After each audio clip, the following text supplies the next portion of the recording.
പ്രവാസഭൂമിയിൽ നിന്ന് നമുക്ക് നമ്മുടെ സഹോദരന്മാരോടൊപ്പം നിൽക്കാൻ കഴിയില്ലെങ്കിലും നമ്മുടെ മനസ്സ് ഇന്നിവിടെ നടക്കുന്ന ഐക്യദാർഢ്യത്തിലൂടെ സമർപ്പിക്കുകയാണ്. ഡാം 999 എന്ന സിനിമയുടെ സംവിധായകൻ ശ്രീ സ്വാൻ റോയിനെ ഇന്നത്തെ ഈ ചടങ്ങിലേക്ക് ഹാർദവമായി സ്വാഗതം ചെയ്യുന്നു. അതോടൊപ്പം ഇത് ഒപ്പിയെടുക്കാനെത്തിയിട്ടുള്ളത് ബിസ് ടിവിയാണ്. അവരുടെ പ്രതിനിധികളെയും ഈ ചടങ്ങിലേക്ക് സ്വാഗതം ചെയ്തുകൊണ്ട് പ്രതിജ്ഞ ചൊല്ലിത്തരുന്നതിനായി ശ്രീ മധു പറവൂരിനെ ക്ഷണിക്കുന്നു. കേരളത്തിലെ 40 ലക്ഷത്തോളം വരുന്ന ജനതയുടെ ജീവരക്ഷ ഉറപ്പാക്കുന്നതിന് മുല്ലപ്പെരിയാറിൽ പുതിയ ഡാം നിർമ്മിക്കണമെന്ന് കേരള കേന്ദ്ര സർക്കാരുകളോട് ഞങ്ങൾ പ്രവാസികൾ ആവശ്യപ്പെടുന്നു. എല്ലാ ജനങ്ങളും സൗഹൃദപരമായി ജീവിക്കുന്നതിനായി എന്നും നിലകൊണ്ട കേരള ജനത തമിഴ്നാടിന് കരാർ പ്രകാരം ഇന്ന് ലഭിക്കുന്ന ജലം ഉറപ്പുവരുത്തുന്നതിന് പ്രതിജ്ഞാബദ്ധരാണെന്ന് ഞങ്ങൾ പ്രഖ്യാപിക്കുന്നു. മനുഷ്യജീവൻ അമൂല്യമാണ്. അതുകൊണ്ട് തന്നെ അത് സംരക്ഷിക്കുന്നതിനായി പൊരുതുക എന്നത് സംസ്കാരത്തിന്റെ അടിസ്ഥാന ശീലമാണ്.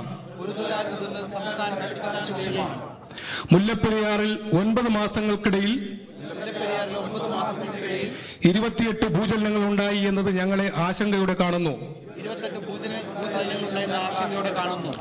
സുർക്കി സമ്പ്രദായത്തിലുള്ള അണക്കെട്ട്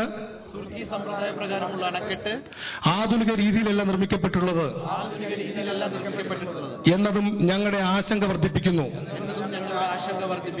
ഇത് അപകടസ്ഥിതിയിലാണെന്ന് ശാസ്ത്രീയ പഠനങ്ങൾ തെളിയിച്ചിട്ടും അനങ്ങാപ്പാറ നയം സ്വീകരിക്കുന്ന അധികാരികളുടെ തെറ്റായ നയങ്ങളിൽ ഞങ്ങൾ പ്രതിഷേധിക്കുന്നു. പ്രശ്നത്തിന് രാഷ്ട്രീയ പരിഹാരമാണ് വേണ്ടത് എന്ന പരമോന്നത നീതിപീഠം തന്നെ നിരീക്ഷിച്ചിട്ടും അതിനായി രംഗത്തിറങ്ങാത്ത ബന്ധപ്പെട്ട അധികാരികളുടെ മനോഭാവത്തെ ഞങ്ങൾ അപലപിക്കുന്നു.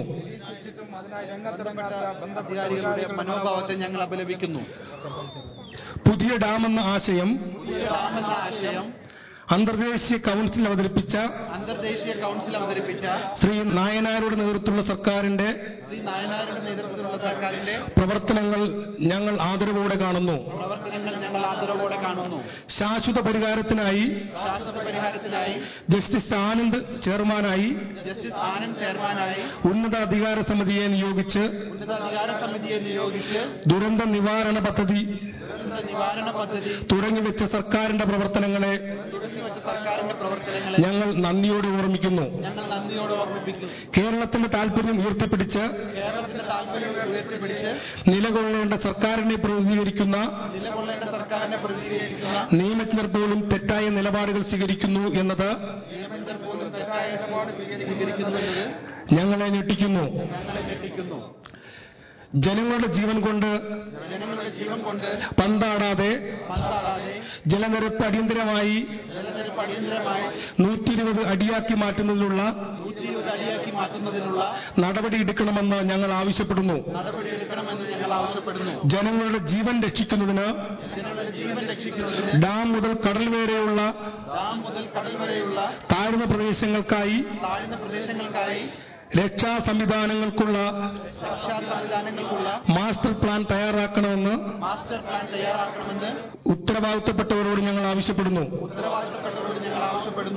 40 ലക്ഷം ജനങ്ങളുടെ ജീവന് സംരക്ഷിക്കാനുള്ള ഈ സമരം തമിഴ്നാടിനെതിരായി തിരിച്ചുവിടാനുള്ള ഏത് ശ്രമത്തെയും ഒറ്റക്കെട്ടായി എതിർക്കുമെന്ന് ഞങ്ങൾ പ്രഖ്യാപിക്കുന്നു. അത്തരം പ്രകോപനങ്ങൾ സൃഷ്ടിക്കുന്ന നീക്കങ്ങളെ ഞങ്ങൾ തള്ളിക്കളയുന്നു. കേരള ജനതയുടെ സുരക്ഷ,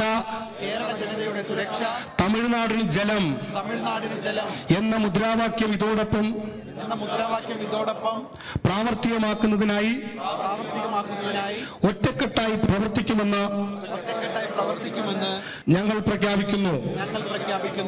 ഞങ്ങൾ പ്രതിജ്ഞ ചെയ്യുന്നു. പ്രതിജ്ഞ പ്രതിജ്ഞ പ്രതിജ്ഞ. Namaskaram and good evening Abu Dhabi. Thank you. Dam 999 ഒരു ഹോളിവുഡ് മൂവിയാണ്. It is Middle East's first international 3D movie. I repeat, Dam 999 is Middle East's first international 3D movie. ഇത് നമ്മളുടെ മൂവിയാണ്. It is directed by Sohan Roy, a Malayali, a Keralite, Indian.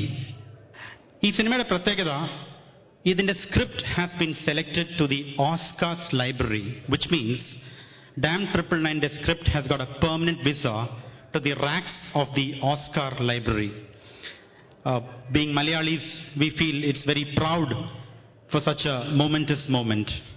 Dam 999 speaks about 9 characters, 9 moods, and a dam of emotions. It talks about Navagrahas, Navarasas, and how you can lose your love in 9 ways. പിന്നെ Indian ഡയസ്പോറയുടെ Ayurveda, culture, traditions ഇതെല്ലാം പോർട്രേ ഉണ്ട്. അതിലുപരി it talks about a centurion old dam built by the British, and if it collapses it will destroy 2.5 million lives. I repeat, the movie talks about a century old dam built by the British, and if it collapses, it will destroy 2.5 million lives. And this is going to be drastic. നമ്മുടെ നാഗാസാക്കി, Hiroshima bomb, atom ബോംബിനെ കാട്ടിയും വളരെ ഭീകരമായിരിക്കും if the dam collapses. This is the message we would like to give to people through the movie. And Dam 999 is produced by BIS TV networks, അല്ലെങ്കിൽ Marine BIS TV. If, for example, നമ്മൾ UAE എടുക്കുകയാണെങ്കിൽ people talk about the world's largest, the world's biggest, world's best. അതുപോലെ BIS TV networks or Marine BIS TV ലോകത്തിലെ first maritime television ചാനലാണ്. ആ ചാനലാണ് ഈ cinema produce ചെയ്തത്. And the channel and the movie is owned by Sohan Roy, who will address you in a few moments from now. ഈ സിനിമയെക്കുറിച്ച് കൂടുതൽ ആധികാരികമായി സംസാരിക്കാൻ മിസ്റ്റർ സോഹൻ റോയ്ക്ക് കഴിയുള്ളൂ. So I would hand over the proceedings to mister Sohan Roy അങ്ങൊരു സമയം വരുമ്പോൾ. Thank you very much for your patient listening. ഈ പരിപാടിയിലേക്ക് എത്തിച്ചേർന്ന നിങ്ങൾ ഓരോരുത്തരെയും ആദ്യമായി സ്വാഗതം ചെയ്യുന്നു. അതിനോടൊപ്പം ഇന്നത്തെ മുഖ്യാതിഥിയായിട്ടുള്ള നമുക്ക് കിട്ടിയിട്ടുള്ള സോഹൻ റോയെ വേദിയിലേക്ക് സ്വാഗതം ചെയ്യുന്നു. അദ്ദേഹത്തെ അനുഗമിക്കാൻ കേരള സോഷ്യൽ സെന്ററിന്റെ പ്രസിഡന്റ് ശ്രീ KB മുരളിയെ ക്ഷണിക്കുന്നു. അതോടൊപ്പം ഇന്നത്തെ ഈ പരിപാടിയിൽ മുല്ലപ്പെരിയാർ വിഷയത്തിൽ ചർച്ച ചെയ്യുന്നതിന് വേണ്ടി ഷാർജയിൽ എത്തിയിട്ടുള്ള ശ്രീ ഇക്ബാൽ, അദ്ദേഹം ഓൺ ദ വേ ആണ്. അദ്ദേഹം ഇപ്പോൾ ഇവിടെ എത്തിച്ചേരുമെന്നാണ് പറഞ്ഞിട്ടുള്ളത്. അദ്ദേഹത്തെ സ്വാഗതം ചെയ്യുകയാണ്. ഇനി ഈ പരിപാടിയിൽ ആശംസകൾ അർപ്പിക്കുന്നതിന് വേണ്ടിയിട്ട് എത്തിയിട്ടുള്ള ഇന്ത്യ സോഷ്യൽ സെന്ററിന്റെ സമാദരണീയനായിട്ടുള്ള പ്രസിഡന്റ് ശ്രീ രമേശ് പണിക്കരെ വേദിയിലേക്ക് സ്വാഗതം ചെയ്യുന്നു. മലയാളി സമാജത്തിന്റെ പ്രതിനിധി ശ്രീ താഹിർ വേദിയിലേക്ക് സ്വാഗതം ചെയ്യുകയാണ്. അദ്ദേഹം എത്തിച്ചേരുമെന്നാണ് പ്രതീക്ഷിക്കുന്നത്. ഇസ്ലാമിക് സെന്ററിന്റെ പ്രതിനിധി ശ്രീ ബാവഹാജിയെ വേദിയിലേക്ക് സ്വാഗതം ചെയ്യുന്നു. അതോടൊപ്പം കേരള സോഷ്യൽ സെന്ററിന്റെ നട്ടെല്ലായിട്ടുള്ള സംഘടന അബുദാബി ശക്തി തിയേറ്റേഴ്സിന്റെ പ്രതിനിധി ശ്രീ കൃഷ്ണകുമാർ, അതിന്റെ സെക്രട്ടറി കൃഷ്ണകുമാറിനെ വേദിയിലേക്ക് സ്വാഗതം ചെയ്യുന്നു. യുവകലാ സാഹിതിയുടെ UAE ഘടകം സെക്രട്ടറി ശ്രീ ജോഷിയെ വേദിയിലേക്ക് സ്വാഗതം ചെയ്യുന്നു. ഫ്രണ്ട്സ് ഓഫ് ADMSന്റെ പ്രതിനിധി ശ്രീ നാസറിനെ വേദിയിലേക്ക് സ്വാഗതം ചെയ്യുന്നു. കല അബുദാബിയുടെ പ്രതിനിധി ശ്രീ TP ഗംഗാധരൻ, അദ്ദേഹം ഒരു മാധ്യമ പ്രവർത്തകനാണ്, അദ്ദേഹത്തെ വേദിയിലേക്ക് സ്വാഗതം ചെയ്യുന്നു. Kairali TV coordinator Shri NB മോഹനെ വേദിയിലേക്ക് സ്വാഗതം ചെയ്യുന്നു. ഈ യോഗം നിയന്ത്രിക്കുന്നത് കേരള സോഷ്യൽ സെന്റർ സമാദരണീയനായ പ്രസിഡന്റ് ശ്രീ KB മുരളിയെ വേദിയിലേക്ക് സ്വാഗതം ചെയ്യുന്നു. അതോടൊപ്പം കേരള സോഷ്യൽ സെന്ററിന്റെ വൈസ് പ്രസിഡന്റ് ശ്രീ ബാബുവേട്ടനെ വേദിയിലേക്ക് സ്വാഗതം ചെയ്യുന്നു. യോഗ നടപടികൾ നിയന്ത്രിക്കുന്നതിനായി പ്രസിഡന്റിനെ ക്ഷണിക്കുന്നു. ആദ്യമായി നമ്മളുടെ ഇന്നത്തെ പ്രിയപ്പെട്ട അതിഥി ഡാം 999 സിനിമയുടെ സംവിധായകൻ ശ്രീ സോഹൻ റോയിയെ പൊന്നാട അണിയിക്കാനായി KHCയുടെ വൈസ് പ്രസിഡന്റ് ശ്രീ ബാബു വടകരയെ.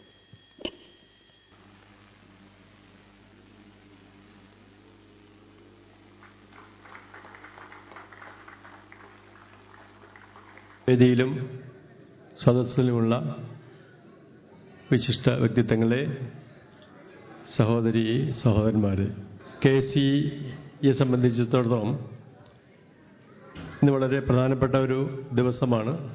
നമ്മൾ നാട്ടിലെ നമ്മളുടെ സഹോദരങ്ങൾ പ്രത്യേകിച്ച് 4 ജില്ല കേന്ദ്രീകരിച്ച് 4 ജില്ലകളിലുള്ള ഇടുക്കി, കോട്ടയം, എറണാകുളം, ആലപ്പുഴ ജില്ലകളിലെ നമ്മളെ സഹോദരി സഹോദരന്മാർ അനുഭവിക്കുന്ന ആകാംക്ഷ, ജീവനെ നിലനിർത്താനുള്ള അവരുടെ സമരത്തിന്റെ ഭാഗമായി കേരളത്തിൽ നിന്ന് നടത്തിയ മനുഷ്യ മതിലിനോടനുബന്ധിച്ച് ഇന്നിവിടെ നമ്മളും അവരുടെ ദൃഢപ്രതിജ്ഞയിൽ അല്ലെങ്കിൽ അവരുടെ യജ്ഞത്തിൽ പങ്കുചേരുകയാണ്. അതുകൊണ്ട് തന്നെ നാടിൻ്റെ പൾസ് നമ്മളും ഏറ്റെടുക്കുന്നു എന്നുള്ളൊരു സദുദ്യമത്തിൻ്റെ സന്തോഷം നമുക്കുണ്ട്.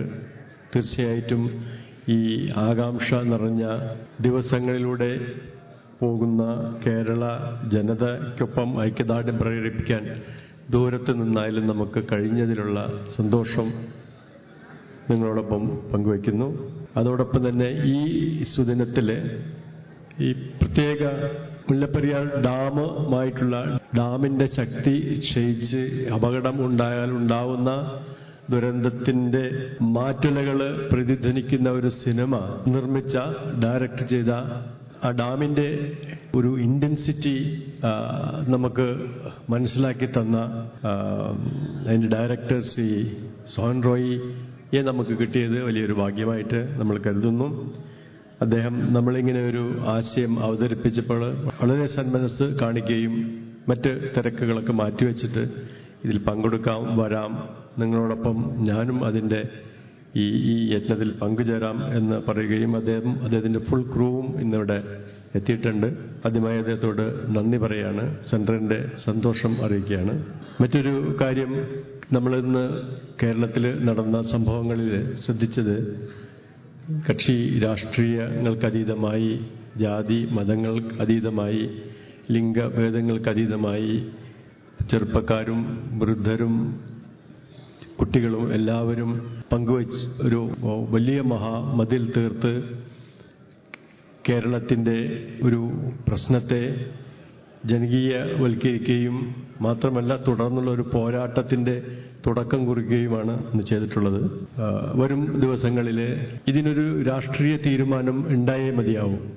പരസ്പരം 2 സംസ്ഥാനത്തെ ജനങ്ങളെ തമ്മിലടിപ്പിക്കുന്ന ഒരു രീതിയിലോട്ട് ഇത് വളരാതെ ഒരു ഫെഡറൽ സംവിധാനത്തിൻ്റെ അന്തസത്ത ഉൾക്കൊണ്ടുകൊണ്ട് നമ്മുടെ ഫെഡറൽ ഗവൺമെന്റ് ഇരു കക്ഷികളെയും വിളിച്ചിരുത്തി അവർക്ക് പറയാനുള്ളത് കണ്ടുകൊണ്ട് പരിഹാരമായിട്ട് ഒരാളെങ്കിലും മരിക്കും എന്ന്, അല്ലെങ്കിൽ ഇപ്പം നേരത്തെ ഇവിടെ പലരും പറയണ്ടായിരുന്നു, ജസ്റ്റിസ് കൃഷ്ണയ്യരാന്ന് പറഞ്ഞത്, ഇപ്പം നിങ്ങൾക്ക് 100 എഞ്ചിനീയേഴ്സ് അല്ലെങ്കിൽ ടെക്നോക്രാറ്റ്സ് നിങ്ങളോട് പറയാണ് ഡാം സുരക്ഷിതമാണ് എന്ന് പറഞ്ഞാലും ഒരാളെങ്കിലും അതിന് മറിച്ചൊരു അഭിപ്രായം പറയുകയാണെങ്കിൽ നിങ്ങളത് എടുക്കാൻ ബാധ്യസ്ഥരാണ്. കാരണം ഇത് മനുഷ്യന്റെ ജീവനെ സംബന്ധിക്കുന്ന പ്രശ്നമാണ്. ലക്ഷങ്ങളുടെ ജീവൻ ഇല്ലാതെയാവുന്ന ഒരു അപകടത്തെയാണ് നമ്മൾ കാണുന്നത്. അപ്പം അതുകൊണ്ട് ഒരിക്കലും ഒരു % പോലും നമുക്ക് റിസ്ക് അതിലെടുക്കാൻ പറ്റില്ല. ഡാം മാറ്റി പണിതേ മതിയാവൂ.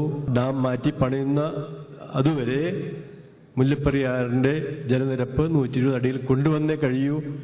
അതാണ് അതിൻ്റെ ഒരു പ്രായോഗികമായിട്ടുള്ള സംസ്കാരമുള്ള ഏതൊരു ഗവൺമെന്റിനും അല്ലെങ്കിൽ ജനങ്ങളുടെ നന്മ കാക്ഷിക്കുന്ന ഒരു ഗവൺമെന്റും ചെയ്യേണ്ടുന്ന ഒരു കാര്യമാണ്.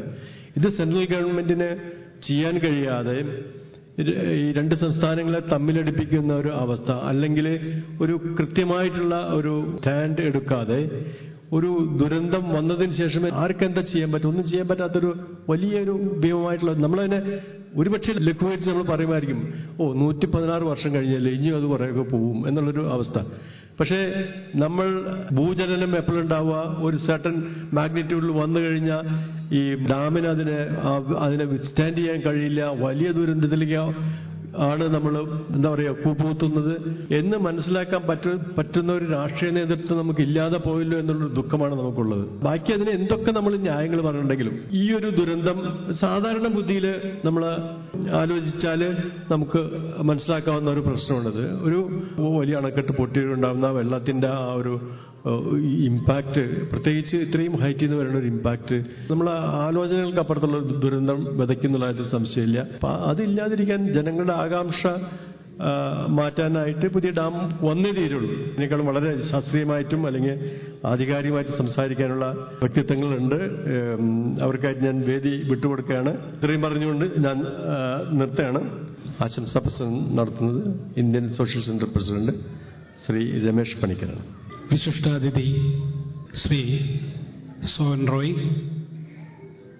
കേരള സോഷ്യൽ സെന്ററിന്റെ ആദരണീയനായ president Shri K B Murali, വേദിയിലും സദസ്സിലുമുള്ള എൻ്റെ മാന്യ സുഹൃത്തുക്കളെ, സഹോദരിമാരെ, നമസ്കാരം. വളരെ ഗഹനമായ ഒരു വിഷയത്തെ പറ്റിയാണ് നമ്മളിവിടെ ചർച്ച ചെയ്തുകൊണ്ടിരിക്കുന്നത്. കേരളത്തെ ആകമാനം ഒരുതരം ഭീതിയുടെ മുൾമുനയിൽ നിർത്തിക്കൊണ്ട് മുല്ലപ്പെരിയാർ എന്ന പ്രശ്നം നമ്മുടെ മുമ്പിൽ പരിഹാരമില്ലാതെ നിൽക്കുകയാണ്. ഇത് കേവലം കേരളത്തിന്റെ പ്രശ്നമല്ല, തമിഴ്നാട്ടിന്റെ പ്രശ്നമല്ല. ഇത് ഇന്ത്യയെ ആകമാനം ബാധിക്കുന്ന ഒരു വലിയ ദുരന്തത്തിന്റെ പരിഹാരമാണ് നമ്മൾ തേടുന്നതെന്നുള്ളത് ഇന്ത്യയിലെ ഭരണകൂടവും പ്രബുദ്ധരായ ഇന്ത്യയിലെ എല്ലാ ജനങ്ങളും ഒരുമിച്ച് ചിന്തിച്ചാൽ മാത്രമേ ഇതിന് ഒരു പരിഹാരം ഉടനെ ഉണ്ടാവൂ എന്നുള്ളതാണ് എൻ്റെ വിശ്വാസം. 1886 ബ്രിട്ടീഷ് ഭരണകാലത്ത് മദ്രാസ് പ്രസിഡൻസി തിരുവിതാംകൂർ മഹാരാജാവുമായി ഉണ്ടാക്കിയ ഒരു ഉടമ്പടി, മുല്ലപ്പെരിയാർ കരാർ. അത് കേവലം ഒരു ലീസ് എഗ്രിമെന്റാണ്. 999 വർഷത്തെ വാലിഡിറ്റിയുള്ള ഒരു എഗ്രിമെന്റ്. അന്ന് മഹാരാജാവിന് ആ എഗ്രിമെന്റ് സൈൻ ചെയ്യുവാനായി മാനസികമായി താല്പര്യം ഉണ്ടായിരുന്നില്ല. ചരിത്ര പുസ്തകങ്ങളിൽ അത് രേഖപ്പെടുത്തിയിട്ടുണ്ട്. പക്ഷെ അന്ന് കേവലം തിരുവിതാംകൂർ ആയിരുന്നു, കേരളമല്ലായിരുന്നു. ബ്രിട്ടീഷ് ഭരണത്തിന്റെ സമ്മർദ്ദം, ബ്രിട്ടീഷ് പ്രസിഡൻസിയെ ഭരിച്ചുകൊണ്ടിരുന്ന ഭരണാധികാരികളുടെ സമ്മർദ്ദം, അതിന് അദ്ദേഹം കീഴ്പ്പെടേണ്ടി വന്നു. അന്ന് കേരളത്തോട് പറഞ്ഞത് മുല്ലപ്പെരിയാർ എന്ന നദി കരകവിഞ്ഞൊഴുകി കേരളത്തിന് നാശനഷ്ടങ്ങൾ ഉണ്ടാക്കും, അതിനൊരു പ്രതിവിധിയായി ഈ ഡാം വരുന്നു, അതോടൊപ്പം തമിഴ്നാട്ടിലെ വരൾച്ച ബാധിച്ച പ്രദേശങ്ങളിൽ വെള്ളമെത്തിക്കുക, ആ പ്രദേശങ്ങളെ ഫലഭൂയിഷ്ടമാക്കി മാറ്റുക, അതിൻ്റെ ഭാഗികമായ പ്രയോജനവും കേരളത്തിന് ലഭിക്കും. ആ ഒരു ആശയത്തിൽ നിന്ന് ഉരുത്തിരിഞ്ഞതാണ് മുല്ലപ്പെരിയാർ എന്ന എഗ്രിമെന്റ്. അന്നതിൻ്റെ ഭവിഷ്യത്തുകളെക്കുറിച്ച് ആർക്കും തന്നെ ബോധമുണ്ടായിരുന്നില്ല. അല്ലെങ്കിൽ അന്ന് നമ്മൾ ഭൂകമ്പത്തെ പറ്റി കേട്ടിട്ടില്ല, അല്ലെങ്കിൽ അങ്ങനെ ഒരു വിപത്ത് നമ്മളെ കാത്തിരിക്കുന്നു എന്നുള്ളത് നമ്മൾ ഓർത്തില്ല. പക്ഷെ നമുക്കുണ്ടായ ചില പാളിച്ചകൾ കേരളത്തിലെ ജനതയ്ക്കും കേരളം കാലാകാലങ്ങളിൽ ഭരിച്ചിരുന്ന നമ്മുടെ ഭരണകൂടത്തിനും ഉണ്ടായ പാളിച്ചകൾ ഇന്നൊരു വലിയ വിപത്തായി നമ്മുടെ മുമ്പിൽ നിൽക്കുകയാണ്. ഇന്ത്യ സ്വതന്ത്രമാകുന്നതോടുകൂടി തിരുവിതാംകൂറും മദ്രാസ് പ്രസിഡൻസിയും സൈൻ ചെയ്ത എഗ്രിമെന്റ് നിയമപരമായിട്ട് ലാപ്സ് ആകേണ്ടതാണ്. ആ ഒരു എഗ്രിമെന്റിന് നിയമസാധുതയില്ല. കേരള സംസ്ഥാനം രൂപപ്പെട്ടു, തമിഴ്നാട് രൂപപ്പെട്ടു. പക്ഷെ തമിഴ്നാട് നിരന്തരം മുല്ലപ്പെരിയാർ ഡാമിൽ നിന്നും വെള്ളം ഉപയോഗിച്ചുകൊണ്ടേയിരുന്നു, നമ്മളത് അനുവദിച്ചുകൊണ്ടേയിരുന്നു. അനുവദിക്കരുതെന്നല്ല ഞാൻ പറയുന്നത്. തീർച്ചയായിട്ടും നമ്മൾ അയൽ രാജ്യങ്ങളുടെ സൗഹൃദപരമായ നിലനിൽപ്പിന് അങ്ങോട്ടും ഇങ്ങോട്ടും സഹായങ്ങൾ നമ്മൾ വാങ്ങാറുണ്ട്, സഹായങ്ങൾ ചെയ്തു കൊടുക്കാറുണ്ട്. ഇന്ത്യൻ ഭരണഘടനയിൽ അനുശാസിക്കുന്ന ഒരു പരമകർമ്മം കൂടിയാണത്. ആ ഒരർത്ഥത്തിൽ അതിൽ തെറ്റൊന്നും ഞാൻ കാണുന്നില്ല.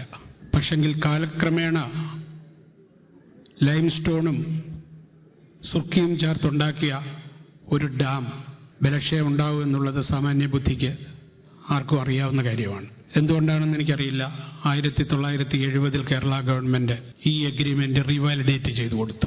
ഈ എഗ്രിമെന്റ് പുതുക്കി കൊടുക്കുന്നതോടൊപ്പം തന്നെ കുറെ ഔദാര്യങ്ങളും തമിഴ്നാട്ടിന് ചെയ്തു കൊടുത്തു. നിങ്ങൾ ആ വെള്ളം ഉപയോഗിച്ചോളൂ, അതിൽ നിന്നും ഇലക്ട്രിസിറ്റി ജനറേറ്റ് ചെയ്ത് വിറ്റുകൊള്ളൂ എന്ന് വരെ ഉള്ളൊരു സൗമനീസ്യം. നമുക്ക് തുച്ഛമായൊരു ഫീസ് അവർ തരാമെന്ന് പറഞ്ഞു. 40,000 രൂപ ഒരു വർഷത്തേക്ക്. പക്ഷെ നമ്മൾ ഓർക്കേണ്ട ഒരു കാര്യമുണ്ട്, ഇത് കേവലം ഒരു ഡാമല്ല. 8,000 ഏക്കർ സ്ഥലമാണ് ഈ ഡാമിനോടൊപ്പം ലീസ് എഗ്രിമെന്റായി നമ്മൾ തമിഴ്നാട്ടിന് പാട്ടത്തിന് കൊടുത്തിരിക്കുന്നത്. ഡാം നിലനിൽക്കുന്ന 100 ഏക്കർ സ്ഥലം, അതുമായി ബന്ധപ്പെട്ട് കിടക്കുന്ന 8,000 ഏക്കർ തമിഴ്നാടിന് ഇഷ്ടാനുസരണം കൈകാര്യം ചെയ്യാനുള്ള ഒരു അനുവാദം ആ എഗ്രിമെന്റോടുകൂടി അവരുടെ കയ്യിലുണ്ട്.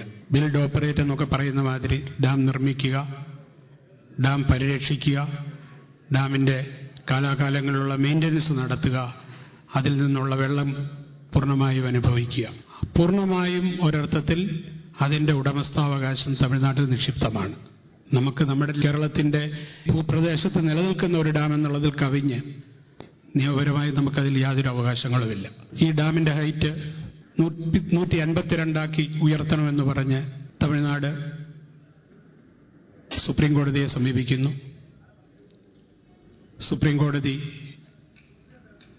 കേന്ദ്ര ഗവൺമെന്റിനോട് ഇതേപ്പറ്റി പഠിക്കുവാനും വിദഗ്ധ സമിതിയെ നിയമിക്കുവാനും അതുവഴി സുപ്രീം കോടതിയുമായി ബന്ധപ്പെട്ട് അതിനൊരു പരിഹാരം നിർദ്ദേശിക്കുവാനും ആവശ്യപ്പെടുന്നു. സുപ്രീം കോടതി ഉണ്ടാക്കിയ എക്സ്പേർട്ട് കമ്മിറ്റി, എംപവേർഡ് കമ്മിറ്റി അതേപ്പറ്റി പഠിച്ചിട്ട്, അതിൽ കേരളത്തിൽ നിന്നും ഒരാളുണ്ടായിരുന്നു, എനിക്ക് തോന്നുന്നു ജസ്റ്റിസ് KT തോമസ് ആണെന്ന് തോന്നുന്നു. തമിഴ്നാട്ടിൽ നിന്നൊരു പ്രതിനിധി, മറ്റ് സംസ്ഥാനങ്ങളിൽ നിന്നുള്ള ടെക്നിക്കൽ എക്സ്പേർട്സ്, അങ്ങനെ 5 പേരെ ഉൾപ്പെടുന്ന ഒരു കമ്മിറ്റിയാണ്. ആ കമ്മിറ്റിയുടെ റിപ്പോർട്ടിൽ എന്തുകൊണ്ടോ കേരളത്തിന്റെ താൽപര്യങ്ങൾ പരിരക്ഷിക്കുന്നതായിരുന്നില്ല. 182 അടി ഉയർച്ചയിലേക്ക് വെള്ളം ഉയർത്തണമെന്നുള്ള തമിഴ്നാടിന്റെ ആവശ്യം 142 ചുരുക്കി. കേരളത്തിന്റെ ആവശ്യം 136 142 അടിയായി ഉയർത്തിക്കൊണ്ട് അവർ അതിന് അംഗീകാരം നൽകുന്നു.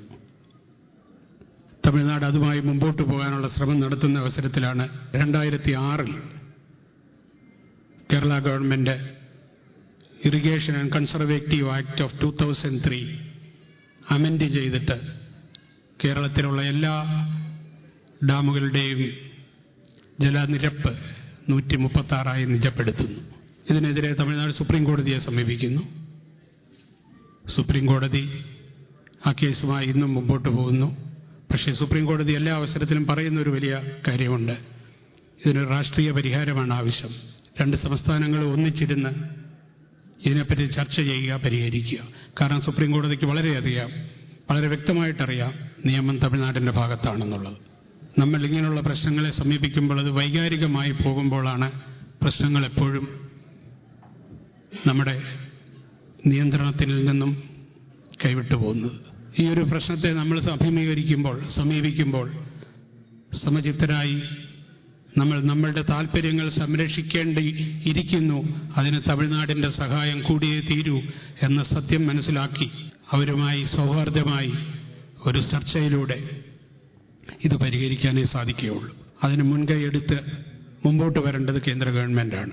കേന്ദ്ര ഗവൺമെന്റിന് ഇപ്പോൾ റൂർക്കി IITയെ കേരള ഗവൺമെന്റ് നിയമിച്ചു. തമിഴ്നാടിന് അത് അക്സെപ്റ്റബിൾ അല്ല. അവർ പറയുന്ന റൂർക്കി IITയിൽ ഞങ്ങൾക്ക് വിശ്വാസമില്ല, ഞങ്ങൾക്ക് വിശ്വാസമുള്ള മറ്റ് കോമ്പറ്റന്റ് അതോറിറ്റീസിനെ നമ്മൾ റെക്കമെൻഡ് ചെയ്യാം എന്നാണ് തമിഴ്നാട് ആവശ്യപ്പെടുന്നത്. ഒരു വാദഗതിക്ക് പറഞ്ഞാൽ തമിഴ്നാടിന്റെ ആവശ്യവും ശരിയാണ്. കേരള ഗവൺമെന്റ് അപ്പോയിന്റ് ചെയ്യുന്ന ഒരു ഏജൻസിയുടെ അന്വേഷണ റിപ്പോർട്ട് എപ്പോഴും കേരള ഗവൺമെന്റിന് അനുകൂലം ആയിരിക്കുമെന്ന് തമിഴ്നാട് പറഞ്ഞാൽ നമുക്കത് നിഷേധിക്കാൻ പറ്റില്ല. ഈ ഒരു ഘട്ടത്തിൽ കേന്ദ്ര ഗവൺമെന്റാണ് ഇടപെടേണ്ടത്. കേന്ദ്ര ഗവൺമെന്റിന് ഒരു എക്സ്പേർട്ട് കമ്മിറ്റിയെ റീകോൺസ്റ്റിറ്റ്യൂട്ട് ചെയ്യാം. കാരണം പഴയ ചുറ്റുപാടല്ല ഇന്നിപ്പോൾ കേരളത്തിലും മുല്ലപ്പെരിയാറിലും ഉള്ളത്. ജൂലൈ 20-ാം തീയതിക്ക് ശേഷം ഏതാണ്ട് 20-25 തുടർ ചലനങ്ങൾ ഉണ്ടായി. ആ ഒരു പശ്ചാത്തലത്തിൽ കേരളത്തിലെ ജനതയുടെ ആകാംക്ഷയും പരിഭ്രാന്തിയും ഒക്കെ പരിഹരിക്കേണ്ട ബാധ്യത കേന്ദ്ര ഗവൺമെന്റിനുണ്ട്. പഴയ മാതിരി ഇതൊരു കേവലം നിയമപ്രശ്നമാണ്, സുപ്രീം കോടതി തീരുമാനിക്കട്ടെ എന്നുള്ള രീതിയിൽ ഇതുമായി മുമ്പോട്ട് പോയാൽ ഒരുപാട് വില കൊടുക്കേണ്ടി വരും പല സംസ്ഥാനങ്ങളും. മറ്റൊരു കാര്യം, കേരളം ഭരിച്ച നമ്മുടെ ഗവൺമെന്റുകൾക്കും ഈ കാര്യത്തിൽ, ഈ വിഷയത്തിൽ എന്തുകൊണ്ടോ ജാഗ്രതക്കുറവുണ്ടായിരുന്നു എന്ന് നമുക്ക് പലപ്പോഴും തോന്നിപ്പോകും. 1998 നെടുങ്കണ്ടത്ത് 4.5 റിച്ചർ സ്കെയിലിൽ റെക്കോർഡ് ചെയ്യപ്പെട്ട 4.5 മാഗ്നിറ്റ്യൂഡിലുള്ള ട്രെമർ ഉണ്ടായി, ഭൂകമ്പം ഉണ്ടായി. നമ്മളാരും അതിന് കാര്യമായ അറ്റൻഷൻ കൊടുത്തില്ല. അതേ തുടർന്ന് 2006 റിച്ഛർ സ്കെയിലിൽ 6 മാഗ്നിറ്റ്യൂഡ് രേഖപ്പെടുത്തിയ ഒരു ചലനം പെരിയാർ ബേസിനിലുണ്ടായി. ഇപ്പോൾ ഉണ്ടായിക്കൊണ്ടിരിക്കുന്ന 2.4, 2.3 ആ റേഞ്ചിലുള്ള ചലനങ്ങളാണ്. റിച്ഛർ സ്കെയിലിൽ 6 രേഖപ്പെടുത്തി കഴിഞ്ഞാലാണ് അത് അപകടകരമാകുക എന്നുള്ളതാണ് നമ്മുടെ ഭൗമശാസ്ത്രജ്ഞന്മാരുടെ നിഗമനം. അതെന്തുമായിക്കൊള്ളട്ടെ, ഭൂകമ്പം എവിടെ എപ്പോൾ ഉണ്ടാകുന്നു എന്നുള്ളത് ആർക്കും പ്രവചിക്കാൻ സാധിക്കുകയില്ല. നമ്മളൊക്കെ ഇപ്പോൾ വളരെയധികം പരിഭ്രാന്തിയിലാണ് മുല്ലപ്പെരിയാറിന്റെ കാര്യത്തിൽ. മുല്ലപ്പെരിയാറിൽ 12.3 TMC വെള്ളമാണ് അതിൻ്റെ കപ്പാസിറ്റി. ഇടുക്കി ഡാമിൻ്റെ കപ്പാസിറ്റി 76.6 ആണ്. മുല്ലപ്പെരിയാറും ഇടുക്കിയും ഏതാണ്ട് അടുത്തടുത്ത് കിടക്കുന്ന സ്ഥലങ്ങളാണ്. മുല്ലപ്പെരിയാറിൽ മാത്രം സെൻട്രലൈസ് ചെയ്തുകൊണ്ട് ഒരു ഭൂകമ്പം നമുക്ക് മുൻകൂട്ടി കാണാൻ പറ്റത്തില്ല. ഇതേ ഭൂകമ്പം ഇടുക്കിയിലുണ്ടാകാം. അപ്പോഴത്തെ സ്ഥിതി എന്താണ് കേരളത്തിൽ? അപ്പം ദുരന്ത നിവാരണം എന്നുള്ളത് നമ്മൾ മുൻകൂട്ടി കണ്ടുകൊണ്ട് അതിൻ്റെ പദ്ധതികൾ തയ്യാറാക്കേണ്ടിയിരിക്കുന്നു. നിർഭാഗ്യവശാൽ പലപ്പോഴും നമ്മുടെ ഗവൺമെൻറ് തലത്തിലുള്ള ഡിപ്പാർട്ട്മെൻറ്റുകൾ തമ്മിൽ അല്ലെങ്കിൽ ഉദ്യോഗസ്ഥ തലത്തിൽ ഇതിനൊക്കെയുള്ള കോർഡിനേഷൻ കാണാൻ ബുദ്ധിമുട്ടാണ്. Rescue operations, disaster management, crisis management എന്നൊക്കെ നമ്മൾ പറയാറുണ്ട്. പക്ഷെ അതിനൊന്നുമുള്ള ആ ഒരു തലങ്ങളിലേക്ക് ഇറങ്ങിച്ചെന്നുകൊണ്ടുള്ളൊരു പഠനമോ അതിനുള്ള തയ്യാറെടുപ്പോ അതിനുള്ള എക്സ്പെർട്ടീസോ ഒന്നും കേരളത്തിൽ ഇപ്പോൾ നിലവിലില്ല എന്നുള്ളത് വളരെ ദുഃഖകരമായൊരു സത്യമാണ്. കേരളത്തിൽ ഇപ്പോൾ കിട്ടുന്ന സാമഗ്രികളും പരിചയങ്ങളും പരിജ്ഞാനങ്ങളും ഒക്കെ വെച്ചുകൊണ്ടാണ് നമ്മൾ ഈ ഭൂകമ്പത്തെ അളക്കാൻ നടക്കുന്നത്. അമേരിക്കയിലാണെങ്കിൽ ഇങ്ങനെയുള്ളൊരു സാഹചര്യത്തിൽ അവർ എയർക്രാഫ്റ്റ് വഴി മാഗ്നറ്റോമീറ്റേഴ്സ് എന്ന് പറയുന്ന ഇൻസ്ട്രുമെന്റ് ഘടിപ്പിച്ച എയർക്രാഫ്റ്റുകളാണ് ഇങ്ങനെയുള്ള ഭൂകമ്പ സെസ്മിക് സോണുകളിൽ സർവൈലൻസ് ചെയ്തുകൊണ്ടിരിക്കുന്നത്. അത് നിരന്തരമായി ചെയ്യുന്നൊരു പ്രക്രിയയാണ്. ആ സെസ്മിക് സോണിൽ ഉണ്ടാകുന്ന ഓരോ ചലനങ്ങളും ഓരോ ആക്ടിവിറ്റീസും അത് അളന്നുകൊണ്ടിരിക്കും, അത് റെക്കോർഡ് ചെയ്തുകൊണ്ടിരിക്കും. കേരളത്തിൽ എന്താണ് നടക്കുന്നത്? ഒരു ചലനം ഉണ്ടായിക്കഴിഞ്ഞ് 2 ദിവസം കഴിയുമ്പോൾ 3-4 പേര് അവിടോട്ട് വരുന്നു, അവിടെ എന്തൊക്കെയോ കാണുന്നു, മണ്ണുമാന്തി നോക്കുന്നു, അല്ലെ എന്തൊക്കെയോ ചെയ്യുന്നു, എന്നിട്ട് ഭീകരാന്തരീക്ഷം സൃഷ്ടിക്കുന്നു. കേരള ഗവൺമെന്റിനെ കൊണ്ട് തനിയെ ഇത് ചെയ്യാൻ സാധിക്കയില്ല. സെൻട്രൽ ഗവൺമെന്റിന്റെ സഹായം വേണം. സെൻട്രൽ ഗവൺമെന്റിന് വേണമെന്നുണ്ടെങ്കിൽ പുറത്തുള്ള ടെക്നോളജി ഇതിനായിട്ട് എടുക്കാം. ഇടുക്കി ഡാം ഉണ്ടാക്കിയത് കനേഡിയൻ കമ്പനിയാണ് എന്ന് പറയുന്ന പോലെ ഇങ്ങനെയുള്ള കാര്യങ്ങൾക്ക് വേണ്ടി അവരുടെ പുറത്തുള്ള രാജ്യങ്ങളുടെ ടെക്നോളജി ഉപയോഗപ്പെടുത്തിക്കൊണ്ട് കേരള ഗവൺമെന്റിന് വേണ്ടി സെൻട്രൽ ഗവൺമെന്റിന് പല കാര്യങ്ങളും ചെയ്യാം.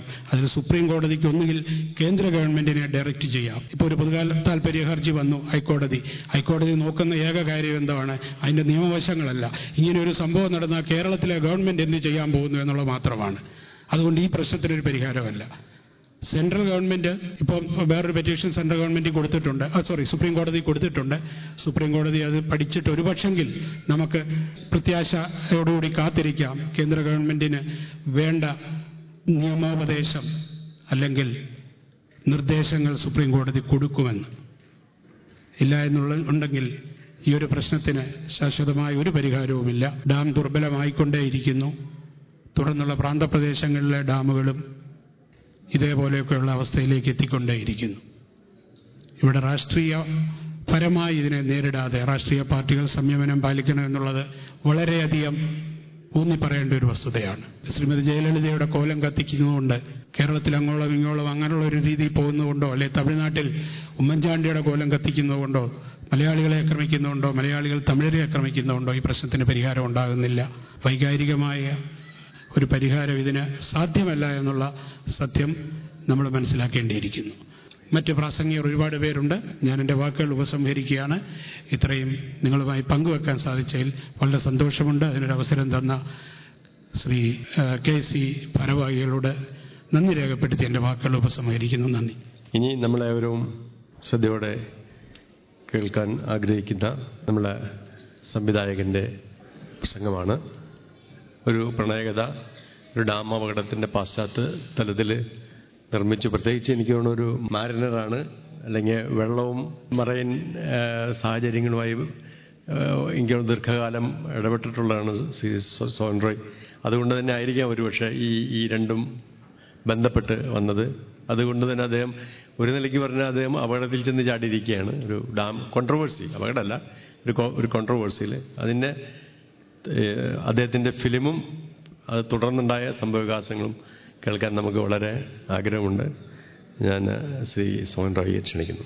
വേദിയിലിരിക്കുന്ന വിശിഷ്ട വ്യക്തികളെ, അബുദാബിയിലെ മലയാളികളെ, ഇതിൻ്റെ സംഘാടകരെ, കാറും കോളും നിറഞ്ഞ ഒരു കടലിലൂടെ, പ്രക്ഷുബ്ധമായ ഒരു കടലിലൂടെ തൻ്റെ കപ്പലിനെ എങ്ങനെയോ കരക്കടിപ്പിച്ച ഒരു നാവികൻ്റെ മനസ്ഥിതിയിലാണ് ഞാനിപ്പോൾ. കുറേയേറെ പ്രതിസന്ധികൾക്ക് ശേഷം ഡാം 999 എന്ന സിനിമ സാക്ഷാത്കരിക്കപ്പെടുന്നു. അത് തിയേറ്ററുകളിലെത്തുന്നു, നിങ്ങളിലേക്ക് എത്തുന്നു. ഈ ചിത്രത്തിലൂടെ എന്ത് കൺവേ ചെയ്യാൻ ശ്രമിച്ചിട്ടുണ്ടോ അത് തീർച്ചയായും ചലനങ്ങൾ സൃഷ്ടിച്ചു തുടങ്ങി എന്നുള്ളതിൻ്റെ ലക്ഷണമാണ് ഇന്ന് കേരളത്തിൽ കാണുന്ന ഒരു ശാന്തമായ വിപ്ലവത്തിൻ്റെ തുടക്കം. ഒരുപക്ഷേ നമ്മുടെ സ്വാതന്ത്ര്യ സമരത്തിന് ശേഷം ഇത്ര സമാധാനത്തോടുകൂടി മലയാളികൾ ഒന്നടങ്കം അണിനിചേർന്ന ഒരു വിപ്ലവത്തിന് വേണ്ടി, നമ്മുടെ ജീവന് വേണ്ടിയുള്ള ഒരു വിപ്ലവത്തിന് ഈ ചിത്രം വഴിയൊരുക്കിയെങ്കിൽ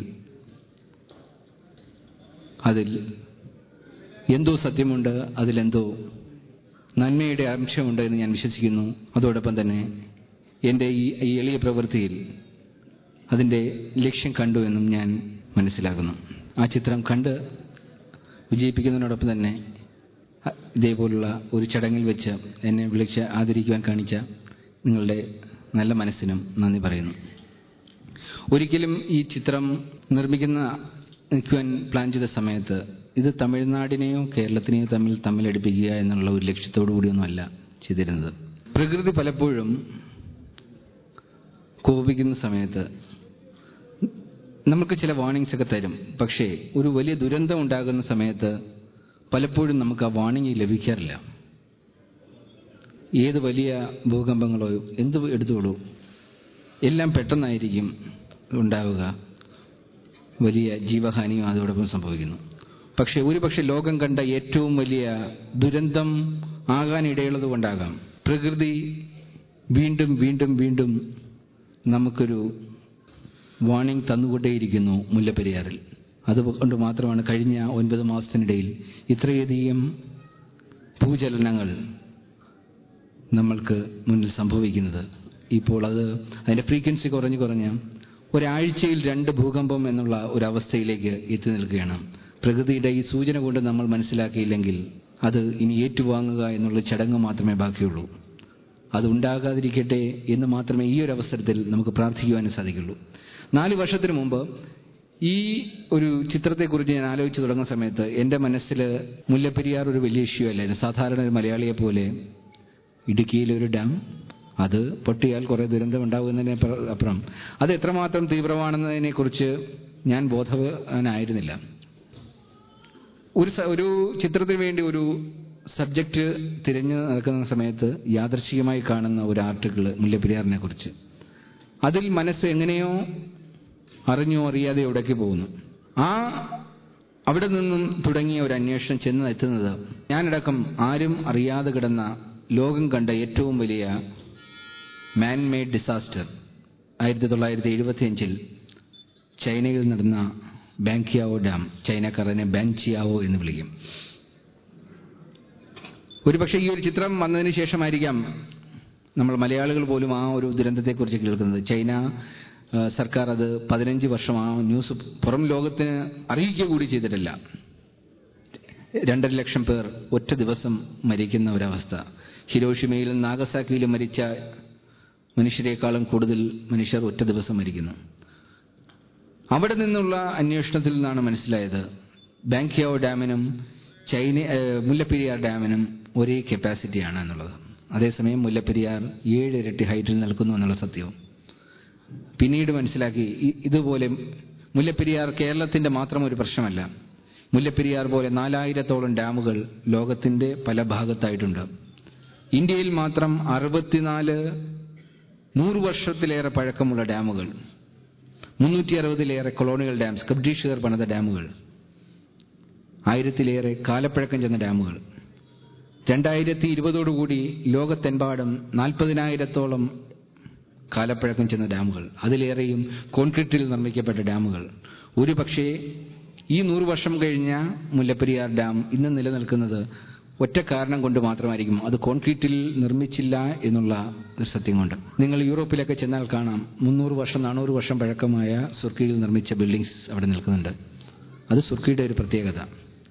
പക്ഷേ നിരന്തരമായി ജലസ്പർശം മൂലം, ഇതിലൂടെ ഒഴുകിപ്പോകുന്ന ജലമർദ്ദം മൂലവും ഇതിലൂടെ ഒഴുകിപ്പോകുന്ന ലൈമിൽ നിന്നും ശക്തി ശോഷിച്ചു പോകുന്ന ഒരു ഡാമിന് ഒരിക്കലും ആ യൂറോപ്പിൽ നമ്മൾ കാണുന്ന 300 വർഷവും 400 വർഷവും കാണുന്ന ബിൽഡിങ്ങിനോടും പിടിച്ചു നിൽക്കാനാവില്ല. മാത്രവുമല്ല, ഒരു ഭൂകമ്പത്തെ നേരിടുവാനുള്ള ഡിസൈനുമല്ല ഈ മുല്ലപ്പെരിയാർ ഡാമിനുള്ളത്. ഞാൻ ബേസിക്കലി ഒരു ഷിപ്പ് ഡിസൈനറാണ്, ഒരു നേവൽ ആർക്കിടെക്റ്റാണ്. ഞങ്ങൾ സാധാരണ ആർക്കിടെക്ട്സിനെ അപേക്ഷിച്ച് ഒരു സാധനം നിർമ്മിക്കുമ്പോൾ, എന്ത് നിർമ്മിക്കുമ്പോഴും അതിന് ആയുസ് കൊടുക്കും. മാത്രവുമല്ല, ഞങ്ങളുടെ ഡിസൈൻസ് മുഴുവൻ കടലിൽ അമ്മാനമാടപ്പെടുന്ന വലിയ വലിയ കപ്പലുകളെ കുറിച്ചുള്ളതാണ്.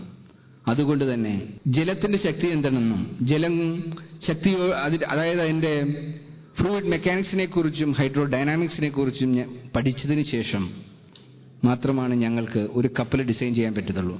ആ ജലത്തിന്റെ ശക്തിയിൽ മറിഞ്ഞു പോകാതെ ഒരു കപ്പൽ നിർമ്മിക്കുക. അതുകൊണ്ട് തന്നെ ഓരോ രീതിയിൽ ജലത്തിന്റെ ഓരോ ചലനവും മനസ്സിലാക്കിയിട്ട്, അതിന്റെ സ്പന്ദനം മനസ്സിലാക്കിയിട്ട് മാത്രമേ ഞങ്ങൾക്ക് എന്തെങ്കിലും ഡിസൈൻ ചെയ്യാൻ പറ്റും. അതുകൊണ്ട് മാത്രമായിരിക്കാം ഈ മുല്ലപ്പെരിയാറുമായി ബന്ധപ്പെട്ട് അതിൽ വെള്ളം നൽകുന്ന ആ മർദ്ദവും അതുണ്ടാക്കാവുന്ന ഒരു ദുരന്തവും എനിക്ക് മറ്റുള്ളവരെ കൂടുതൽ പെട്ടെന്ന് മനസ്സിലാക്കാൻ ഒരു പക്ഷേ സാധിച്ചത്.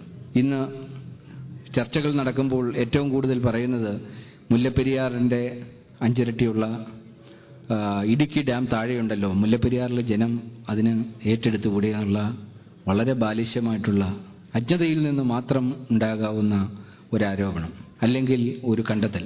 നിങ്ങളൊന്ന് മനസ്സിലാക്കണം, ബാങ്കിയാവിൽ സംഭവിച്ചത് ഒരു ഡാം പൊട്ടിയപ്പോൾ 62 ഡാമുകളാണ് ഒന്നിനു പുറകെ ഒന്നായി ഒരു ചീട്ട് കൊട്ടാരം തകർന്നു വീഴുന്ന പോലെ അതിന്റെ മുന്നിൽ ഒറ്റ ദിവസമല്ല മണിക്കൂറുകൾ കൊണ്ടാണ് ഈ എല്ലാം ഒന്നിച്ച് തകർന്നു വീണത്. അതുപോലെ തന്നെയാണ് മുല്ലപ്പെരിയാറിലും സംഭവിക്കുന്നത്. ഒരു പക്ഷേ അതിലും ഭീകരമായിട്ട് കാര്യം, ചെങ്കുത്തായി കിടക്കുന്ന ഒരു പ്രദേശത്ത് നിർമ്മിച്ചിരിക്കുന്ന ഈ വാട്ടർ ബോംബ്, അത് സയന്റിഫിക്കലായി ഞങ്ങൾ ഒരു 2 വർഷത്തോളം എടുത്തിട്ടാണ് ഇതിന്റെ റിസർച്ച് നടത്തിയത്.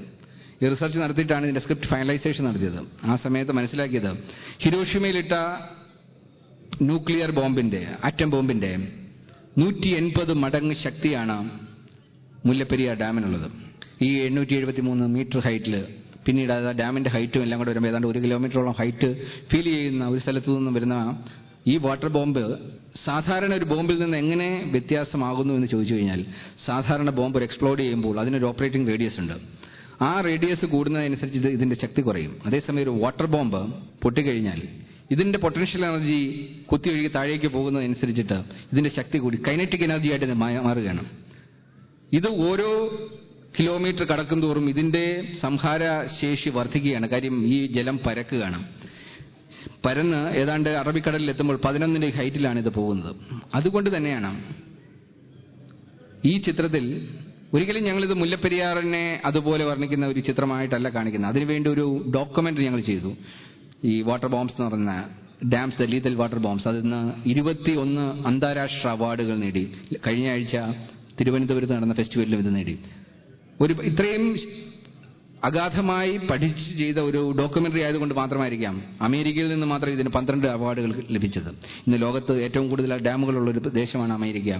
ഒരുപക്ഷെ ഈ ഒരു ചിത്രം ഇന്ത്യയിൽ മാത്രമല്ല, കേരളത്തിൽ മാത്രമല്ല, ഇത് ഏറ്റവും കൂടുതൽ ചലനങ്ങൾ ഇനി ഉണ്ടാക്കാൻ പോകുന്നത് അമേരിക്ക പോലുള്ള ഒരു സാമ്പത്തിക ഭദ്രത ഉണ്ട് എന്ന് അവകാശപ്പെടുന്ന ഒരു രാഷ്ട്രത്തായിരിക്കും. കാര്യം 2020 8,500ഓളം ഡാമുകൾ അവിടെ കാലപ്പഴക്കം ചെയ്യുന്നു. അത് മാറ്റിപ്പണിയുവാനുള്ള സമ്പദ് വ്യവസ്ഥിതി അമേരിക്ക പോലുള്ള ഒരു രാഷ്ട്രത്തിന് പോലുമില്ല. അവർ അതിനെക്കുറിച്ച് ആലോചിച്ച് തുടങ്ങിയിട്ട് പോലുമില്ല. അപ്പോൾ നമ്മൾ ഇന്ത്യക്കാരുടെ അവസ്ഥ നമ്മൾ മനസ്സിലാക്കേണ്ടിയിരിക്കുന്നു. അപ്പോൾ ഇതൊരു തുടക്കം മാത്രമാണ്. ഈ മുല്ലപ്പെരിയാറിൽ നിന്നും ഇതുപോലുള്ള കാലപ്പഴക്കമേറിയ ഡാമുകൾ അതുണ്ടാക്കുന്ന തീവ്രത, അതുണ്ടാക്കുന്ന ദുരന്തം മനസ്സിലാക്കിയില്ല എന്നുണ്ടെങ്കിൽ ഒരുപക്ഷേ ഈ സിന്ധു നദീ തട സംസ്കാരവും നൈൽ തടി സംസ്കാരവുമൊക്കെ, അതായത് റിവർ വാലി സിവിലൈസേഷനാണ് മനുഷ്യനെ ഈ നിലയിലേക്ക് കൊണ്ടെത്തിയിരിക്കുന്നത്. അതുകൊണ്ട് തന്നെ ഏറ്റവും കൂടുതൽ ജനങ്ങൾ തിങ്ങിപ്പാർക്കുന്നതും പുഴകളുടെ കരകളിലാണ്. ഈ പുഴകളുടെ എല്ലാം പിന്നിൽ ഒരു ഡാമുണ്ട്. ആ ഡാമുകൾ ഒരു ദിവസം പൊട്ടുമ്പോൾ, ഈ വാട്ടർ ബോംബ്സ് പൊട്ടുമ്പോൾ അതിൽ ഒഴുകിപ്പോകുന്ന ഒരു ജനതയായിരിക്കും ലോകത്തിന്റെ എല്ലാ ഭാഗത്തും. നിങ്ങൾക്ക് എത്ര പേർക്ക് അറിയാമെന്നറിയില്ല, മുല്ലപ്പെരിയാർ പോലെ തന്നെ അതിലും തീവ്രമായിട്ടുള്ള, അതേപോലെ തന്നെ ഭീകരമായിട്ടുള്ള ഒരു അവസ്ഥയിൽ ഒരു ഡാം നമ്മുടെ ഈ മിഡിൽ ഈസ്റ്റിലുണ്ട്. ഇറാഖിൽ മുസൂൾ ഡാം എന്ന് പറയും. പണ്ട് സദാം ഹുസൈൻ ഡാം എന്നായിരുന്നു അതിന്റെ പേര്. ഒരു പക്ഷേ കേരളം പോലെ തിക്ലി പോപ്പുലേറ്റഡ് ഒരു ഏരിയ അല്ലാത്തത് കൊണ്ടായിരിക്കാം. ആയിരുന്നുവെങ്കിൽ ഒരുപക്ഷെ മുല്ലപ്പെരിയാറിനേക്കാളും ഭീകരമായിരുന്നേനെ ആ ഡാം. ആ ഡാം ഓൾറെഡി ലീക്ക് തുടങ്ങിക്കഴിഞ്ഞു. ഏത് നിമിഷവും പൊട്ടുന്നൊരവസ്ഥയിലാണ്. ഇറാഖിലെ ഇന്നത്തെ ഒരു രാഷ്ട്രീയ സാമ്പത്തിക പ്രശ്നങ്ങൾ കാരണം അതൊരിക്കലും ഉടനെ പുതുക്കി പണിയാൻ സാധ്യതയില്ല. അത് പൊട്ടിയാൽ ഏതാണ്ട് 5 ലക്ഷം പേർ മരിക്കുമെന്ന് ഏതാണ്ട് ശാസ്ത്രീയമായി കണ്ടെത്തിയതാണ്. ഈ ഫിഗർ പുറത്തുവിട്ടത് അമേരിക്ക തന്നെയാണ്. ഈ ഒരു അവസ്ഥയിൽ ഈ ഒരു ചിത്രത്തിലൂടെ ഒരു ക്രിയേറ്റീവ് സൈഡിൽ നിന്ന് നോക്കിക്കഴിഞ്ഞാൽ നമുക്ക് ആകെ ചെയ്യാൻ പറ്റുന്നത് ഇതിനെ വിഷ്വലായിട്ട് കാണിക്കുക. നമ്മൾ ഇത്രയും നാള് ഈ ദുരന്തം എങ്ങനെ ഉണ്ടാകുമെന്ന് വായിച്ചറിഞ്ഞിട്ടേ ഉള്ളൂ. ഇന്ന് മലയാളികൾ ഏറ്റുവാങ്ങുന്ന, ഉറക്കം കിട്ടാതെ പോകുന്ന കുടുംബങ്ങൾ കഴിഞ്ഞ 5 വർഷത്തിലേറെ, 5 വർഷമല്ല അതിലേറെയായി ആ പ്രദേശത്തുണ്ട്. പക്ഷേ ഇത്തവണ ഞാൻ ചെല്ലുമ്പോൾ കാണുന്നത് 10,000 അവിടേക്ക് ഒഴുകിയെത്തുകയാണ്. ഈ ചിത്രം റിലീസ് ചെയ്ത് 3-ാമത്തെ ദിവസം തൊട്ടാണ് അവിടത്തേക്ക് ജനങ്ങൾ ഒഴുകിയെത്തുന്നത്. എനിക്ക് അവിടെ കിട്ടിയ ഏറ്റവും ഊഷ്മളമായ സ്വീകരണത്തോടൊപ്പം എനിക്ക് ഏറ്റവും പ്രിയപ്പെട്ടതായി തോന്നിയത് ഇതിന്റെ മെയിൻ സംഘാടകർ ഒരു 4 പേരുണ്ട്. അവിടുത്തെ ഒരു അച്ഛനുണ്ട്, പിന്നെ ഈ ഡോക്യുമെന്ററിയിൽ നിന്ന് ഇവിടെ കാണിക്കുമ്പോൾ നിങ്ങൾക്ക് മനസ്സിലാകും, ഒരു റോയ് മാഷ് എന്ന് പറയും, അദ്ദേഹം അതിനകത്ത് സംസാരിക്കുന്നുണ്ട്. പിന്നെ ഒരു ബിജു ഉണ്ട്. അങ്ങനെ ഇവര് എന്നെ വിളിച്ചുകൊണ്ട് ഇവിടെ തൊട്ടടുത്തൊരു സ്റ്റുഡിയോയിൽ പോയിട്ട് അവരോടൊപ്പം നിന്ന് ഫോട്ടോ എടുക്കുകയാണ്. അവര് പറഞ്ഞു, ഇവിടെ ഒരുപാട് VVIPs മന്ത്രിമാരും എല്ലാം വരുന്നുണ്ട്, ഞങ്ങൾ ആരെ കൊണ്ടും ഈ സ്റ്റുഡിയോയിൽ വന്ന് ഫോട്ടോ എടുത്തില്ല. ഞങ്ങൾക്ക് മറ്റാരോട് കൂടെ എടുക്കാനും താല്പര്യമില്ല. കാര്യം ഈ ഒരു പ്രശ്നം ഞങ്ങൾ വർഷങ്ങളോളം ഇവിടെ കിടന്ന് നിരാഹാരം അനുഭവിച്ചെങ്കിലും അതിനെ ഈ ഒരു ലെവലിലേക്ക് കൊണ്ടെത്താൻ ഈ ഒരു ചിത്രത്തിലൂടെ താങ്കൾക്ക് സാധിച്ചതുകൊണ്ട് തന്നെ ഞങ്ങളുടെ കടപ്പാട് ഈ ഒരു ഫോട്ടോ എടുപ്പിലൂടെ ഞങ്ങൾ പ്രകടിപ്പിക്കുകയാണെന്ന് കണ്ടപ്പോൾ മാത്രമാണ് ഈ ഒരു ചിത്രം എത്രമാത്രം സ്വാധീനിച്ചു എന്ന് എനിക്ക് തന്നെ ബോധ്യമായത്.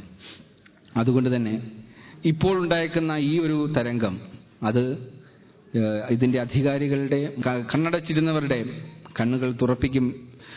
ഇപ്പോൾ തുറന്നില്ല എന്നുണ്ടെങ്കിൽ ഇനി ഒരുപക്ഷെ ഈ ഒരു ദുരന്തം നമ്മൾ ഏറ്റുവാങ്ങുക മാത്രം കാത്തിരിക്കുക.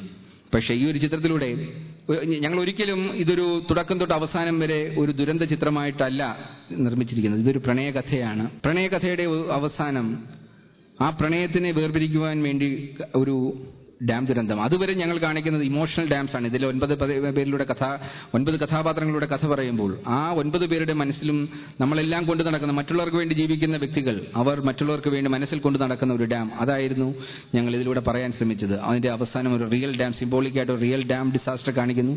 അതേസമയം തന്നെ കാര്യം 1/2 മണിക്കൂർ മാത്രമാണ് ഇതിന്റെ ക്ലൈമാക്സ്. ആ 1/2 മണിക്കൂറിൽ വെറും 5 മിനിറ്റ് മാത്രമാണ് ഡാം ഡിസാസ്റ്റർ സീക്വൻസ് വരുന്നത്. പക്ഷേ ആ ഡാം ഡിസാസ്റ്ററിന് വേണ്ട എല്ലാ എലിമെന്റ്സും, അതായത് ഒരു ടൊറൻഷ്യൽ റെയിൻ മുതൽ അതുണ്ടാക്കുന്ന പിന്നീട് പ്രകൃതി നമ്മൾക്ക് നൽകുന്ന വാണിംഗ് മുതൽ, ഒരു എർത്ത് മുതൽ, ലാൻഡ് സ്ലൈഡ് മുതൽ, പിന്നീടുണ്ടാകുന്ന സുനാമി ഫോർമേഷൻ തൊട്ട് അത് ഗ്രാമങ്ങളിലൂടെയും നഗരങ്ങളിലൂടെയും കടന്നുപോയി അവസാനം അറബിക്കടലിൽ പതിക്കുന്നത് വരെ. കാര്യം മലയാളികൾക്ക് ഒരുപക്ഷെ കൂടുതൽ അത് മനസ്സിലായത് ഒരുപക്ഷെ ഇത് കൊച്ചി നഗരത്തിലൂടെയൊക്കെ പോകുന്ന ഷോട്ട്സ് ഉള്ളതുകൊണ്ടായിരിക്കാം കൂടുതൽ അത് മുല്ലപ്പെരിയാറായിട്ട് തന്നെ ഫീൽ ചെയ്തത്. ഒരിക്കലും അത് മുല്ലപ്പെരിയാറിനെ അല്ല, ആ ഡാം അതിൽ കാണിക്കുന്ന ഡാം മുല്ലപ്പെരിയാറേ അല്ല, അത് നമ്മൾ ഗ്രാഫിക്കലി ക്രിയേറ്റ് ചെയ്തേക്കുന്ന ഒരു ഡാമാണ്. ഷട്ടേഴ്സ് ഉള്ള ഒരു ഡാമാണ്. മുല്ലപ്പെരിയാറിന് ഷട്ടേഴ്സ് പോലുമില്ല. എങ്കിലും അത് കേരളത്തിന്റെ ഗ്രാമങ്ങളിലൂടെ കടന്നുപോയത് കൊണ്ടാകാം മലയാളികൾക്ക് അത് ഒരുപക്ഷെ മുല്ലപ്പെരിയാറായിട്ട് കൂടുതൽ മനസ്സിലാക്കാനും ഇതുപോലെ പ്രതികരിക്കുവാനും തോന്നിയത്. പക്ഷേ ഇത് ഈ ഒരു മീഡിയ ഇത് ഹൈപ്പ് കൊടുത്തു കഴിഞ്ഞതോടുകൂടി ആക്ച്വലി ഞങ്ങൾ പ്രതീക്ഷിക്കാത്ത ഒരു തലത്തിലേക്ക് ചിത്രത്തിനെ കൊണ്ടെത്തിക്കുകയായിരുന്നു.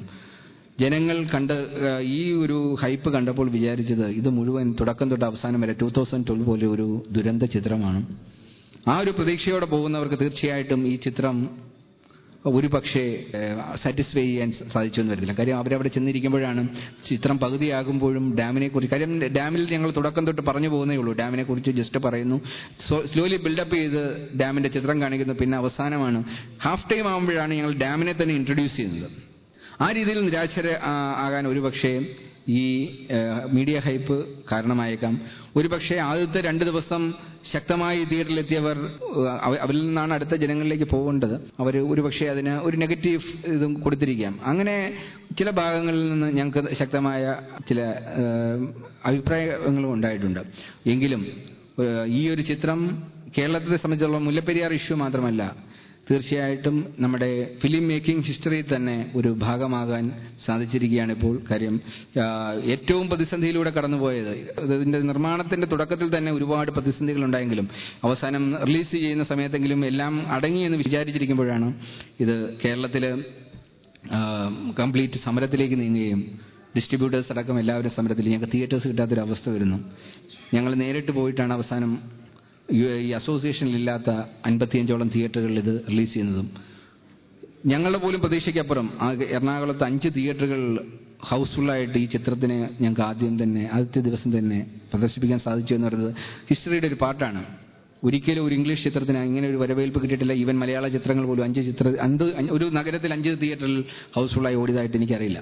പക്ഷേ ഞങ്ങൾക്ക് ഏറ്റവും നിരാശയുണ്ടാക്കിയത് ഈ 55 തിയേറ്ററിൽ 50 തിയേറ്ററും ഈ ചിത്രം കാണിക്കുവാൻ പറ്റിയ സംവിധാനമുള്ള തിയേറ്ററിലായിരുന്നു. കാര്യം ഇത് ചെയ്തേക്കുന്നത് ഇന്ത്യയിലെ ഏതാണ്ട് 16ഓളം നാഷണൽ അവാർഡ് വിന്നേഴ്സ് ഒന്നിച്ചണിനിരുന്ന ഏറ്റവും മികച്ചതായി മാറണം എന്നുള്ള ഉദ്ദേശത്തോടുകൂടി സിംഗ് സൗണ്ട് ഡിസൈന് വേണ്ടി ഇത്രയധികം സമയം ചെലവഴിച്ച ഒരു ചിത്രം ഇന്ത്യയിൽ ഉണ്ടാവില്ല. ഇത്ര എഫേർട്ട് എടുത്ത ഒരു ചിത്രത്തിനെ സൗണ്ട് ഡിസൈനുമായി വേണ്ടി കാലിബ്രേറ്റ് ചെയ്യപ്പെടാത്ത ഒരു തിയേറ്ററിൽ കാണിക്കുമ്പോൾ അതിന് നിർമ്മിച്ചവർക്കുണ്ടാകുന്ന നിരാശ വളരെയേറെയാണ്. അതുകൊണ്ട് തന്നെ ഒരിക്കലും ടെക്നിക്കലി ഈ ഒരു ചിത്രം ഞങ്ങൾക്ക് നിങ്ങളുടെ മുന്നിൽ എത്തിക്കാൻ സാധിച്ചിട്ടില്ല. കേരളത്തിൽ തന്നെ ഈ 55 തിയേറ്ററിൽ വെറും 5 തിയേറ്ററിലാണ് 3D കാണിക്കാൻ പറ്റിയത്. അതിൽ തന്നെ ചില തിയേറ്ററിൽ ഞങ്ങൾ 3D പിൻവലിച്ചു. കാര്യം 3Dയിൽ തന്നെ ഞങ്ങൾ വിപ്ലവം ഉണ്ടാക്കാൻ ശ്രമിക്കുകയായിരുന്നു. സാധാരണ നിങ്ങൾക്ക് കാണാം 3D ചിത്രങ്ങൾ കാണുന്നവർക്ക് ചിലർക്ക് കുറച്ചു നേരം കഴിയുമ്പോൾ തലവേദന ഉണ്ടാവും. അവർക്ക് കണ്ണട മാറ്റി കഴിഞ്ഞാൽ പിന്നെ ഒന്നും കാണാൻ പറ്റില്ല. 2 പിക്ചേഴ്സ് ഓവർലാപ്പ് ചെയ്ത് നിൽക്കുന്നത് മാത്രമേ കാണാൻ പറ്റൂ. പക്ഷേ ഇതിലൂടെ നിങ്ങൾക്ക് കണ്ണട വെച്ചാൽ 3Dയും കണ്ണട വെച്ചില്ലെങ്കിൽ 2Dയുമായി ഒരേ സമയം കാണാവുന്ന രീതിയിലുള്ള ഒരു പുതിയ ടെക്നോളജിയാണ് ഞങ്ങൾ ഇതിൽ യൂസ് ചെയ്തത്. പക്ഷേ അതുപോലും ആ 3D പോലും കാണിക്കാനുള്ള ഒരു സംവിധാനമില്ലാത്തൊരു അവസ്ഥയിലാണ് കൊണ്ടെത്തിച്ചു ചേർന്നത്. അതുപോലും പ്രൊജക്ഷൻ സിസ്റ്റം മോശമായതുകൊണ്ട് പിൻവലിക്കേണ്ട ഒരു അവസ്ഥ വരെ ഉണ്ടായി. എങ്കിലും ഞങ്ങളിത് തീർച്ചയായിട്ടും ഇത് ജനങ്ങൾ ഏറ്റെടുത്തുകൊണ്ട് തന്നെ ഇത് നിങ്ങളുടെ സപ്പോർട്ടോടുകൂടി മാത്രം വിജയിക്കാൻ സാധിച്ച ഒരു ചിത്രമായിട്ട് ഞങ്ങൾ കരുതുകയാണ്. പക്ഷേ സാമ്പത്തികമായിട്ട് എനിക്ക് തോന്നുന്നില്ല ഇത് ഒരിക്കലും ഇതുകൊണ്ട് ഈ ഒരു ഇഷ്യൂ കൊണ്ട് ഞങ്ങൾക്ക് നഷ്ടങ്ങൾ മാത്രമേ ഉള്ളൂ. കേരളത്തിൽ ഹൈപ്പ് ഉണ്ടായെങ്കിൽ പോലും ഇതിൻ്റെക്കാളും വലിയൊരു മാർക്കറ്റ് ഉണ്ടായിരുന്ന തമിഴ്നാട് നിങ്ങൾക്ക് നഷ്ടപ്പെടുകയാണ്. അതുകൊണ്ട് തന്നെ ഒരിക്കലും സാമ്പത്തികമായിട്ട് ഞങ്ങൾ താരതമ്യം ചെയ്ത് കഴിഞ്ഞാൽ ഈ ഒരു ഇഷ്യൂ ഇതിന് നഷ്ടം മാത്രമേ ഉണ്ടാക്കുന്നുള്ളൂ.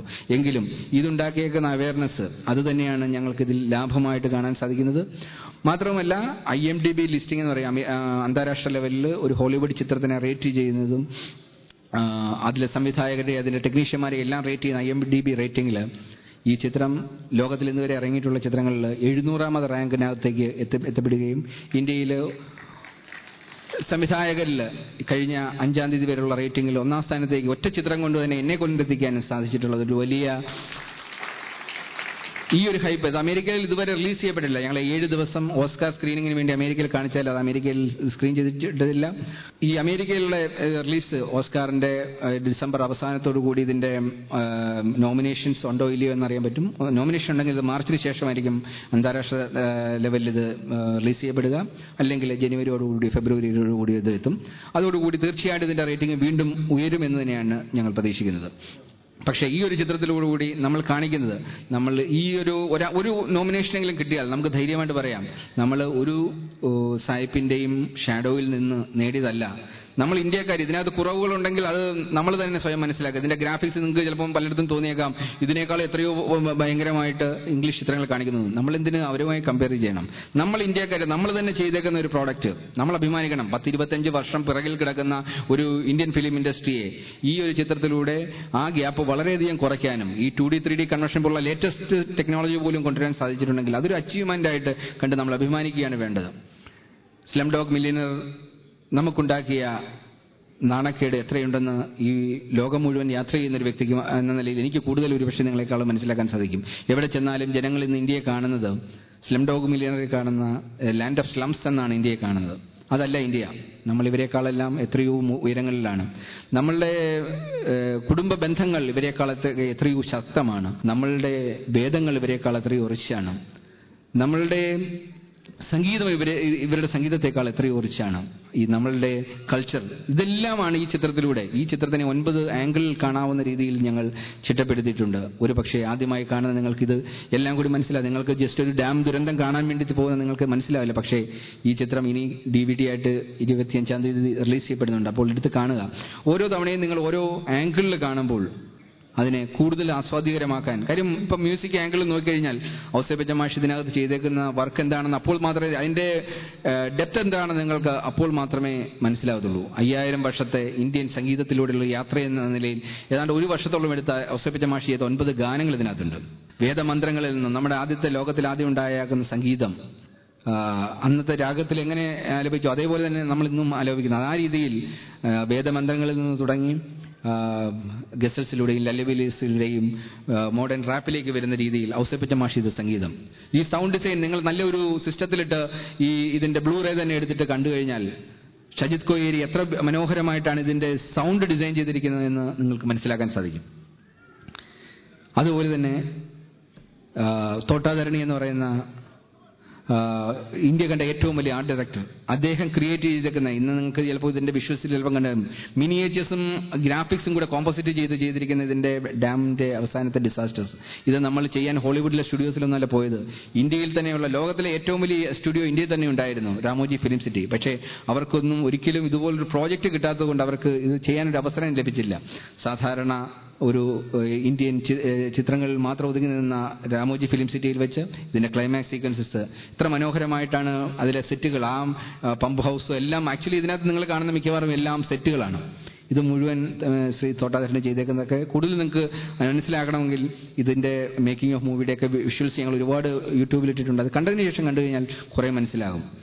പിന്നെ നമ്മുടെ ഈ ഇന്ത്യയിലുള്ള എല്ലാ റിച്ച്നെസ്സും, ഇത് ആക്ച്വലി ഈ ഒരു ചിത്രം നിർമ്മിച്ചിരിക്കുന്നത് നമ്മുടെ മലയാളികൾക്ക് വേണ്ടി ആകെ ഇതിനകത്ത് ഡാം ഡിസാസ്റ്റർ എലിമെന്റ്സ് മാത്രം എടുത്താൽ മതി. നിങ്ങൾക്ക് പലപ്പോഴും ഇതിനകത്ത് ഇതൊക്കെ ഞങ്ങൾ പല സിനിമയിലും കണ്ടതല്ലേ എന്ന് തോന്നും. പക്ഷേ നമ്മൾ ശ്രമിക്കുന്നത്, നമ്മൾ കണ്ടേക്കുന്നത് മുഴുവൻ നമ്മളുടെ കൾച്ചറിന്റെ ഭാഗങ്ങളാണ് നമ്മുടെ ചിത്രങ്ങളിലെല്ലാം വന്നിരിക്കുന്നത്. പക്ഷേ ഇത് വിദേശത്ത് ഇതിനകത്ത് നമ്മൾ കാണിക്കുന്ന ഓരോ ഫ്രെയിമും ഒരു വിദേശിയെ സംബന്ധിച്ചിടത്തോളം പുതുമയുള്ളതാണ്. അവർ ഇന്നുവരെ കാണാത്ത കാര്യങ്ങൾ മാത്രമാണ്. നമ്മളുടെ നാടിന്റെ ബ്യൂട്ടി, നമ്മളുടെ ആയുർവേദത്തെക്കുറിച്ചുള്ള ഒരു സങ്കല്പം, അതിനെക്കുറിച്ച് ആയുർവേദത്തിന്റെ ആംഗിൾ നോക്കിക്കഴിഞ്ഞാൽ ഇതിൽ ഒരു ഓസ്കാർ കിട്ടുന്നതിനേക്കാളും വലിയൊരു അംഗീകാരമായിരുന്നു കഴിഞ്ഞ ദിവസം തൃശ്ശൂർ വെച്ചിട്ട് കേരളത്തിലെ ആയുർവേദത്തിന്റെ എല്ലാ മഹാരഥന്മാരെന്ന് പറയാം, എല്ലാ മെഡിക്കൽ മാനുഫാക്ചറിങ് യൂണിറ്റ്സിന്റെ എല്ലാ ഹെഡ്സ്, മെഡിക്കൽ കോളേജസിന്റെ ഹെഡ്സ്, ഹോസ്പിറ്റൽസിന്റെ ഹെഡ്സ്, ഇവരെല്ലാം കൂടെ ചേർന്നിട്ട് ഒരു ഫംഗ്ഷൻ അറേഞ്ച് ചെയ്യുകയും അവിടെ വെച്ചിട്ട് ശ്രീ തൈക്കാട്ട് മൂസ് ഇവരെല്ലാം ആദരിക്കുന്നത് ഞാൻ അവിടെ ചെല്ലുമ്പോൾ കാണുന്നത് ഈ വലിയ വലിയ ആയുർവേദ സെന്റേഴ്സിന്റെ എല്ലാ ഹെഡ്സ് വന്നിട്ട് ശ്രീ തൈക്കാട്ട് മൂസിന്റെ കാലിൽ തൊട്ട് വണക്കുകയാണ്. അദ്ദേഹം ആദ്യമായിട്ടാണ് ഇതുപോലെ പബ്ലിക് ഫംഗ്ഷനിൽ വരുന്നത്.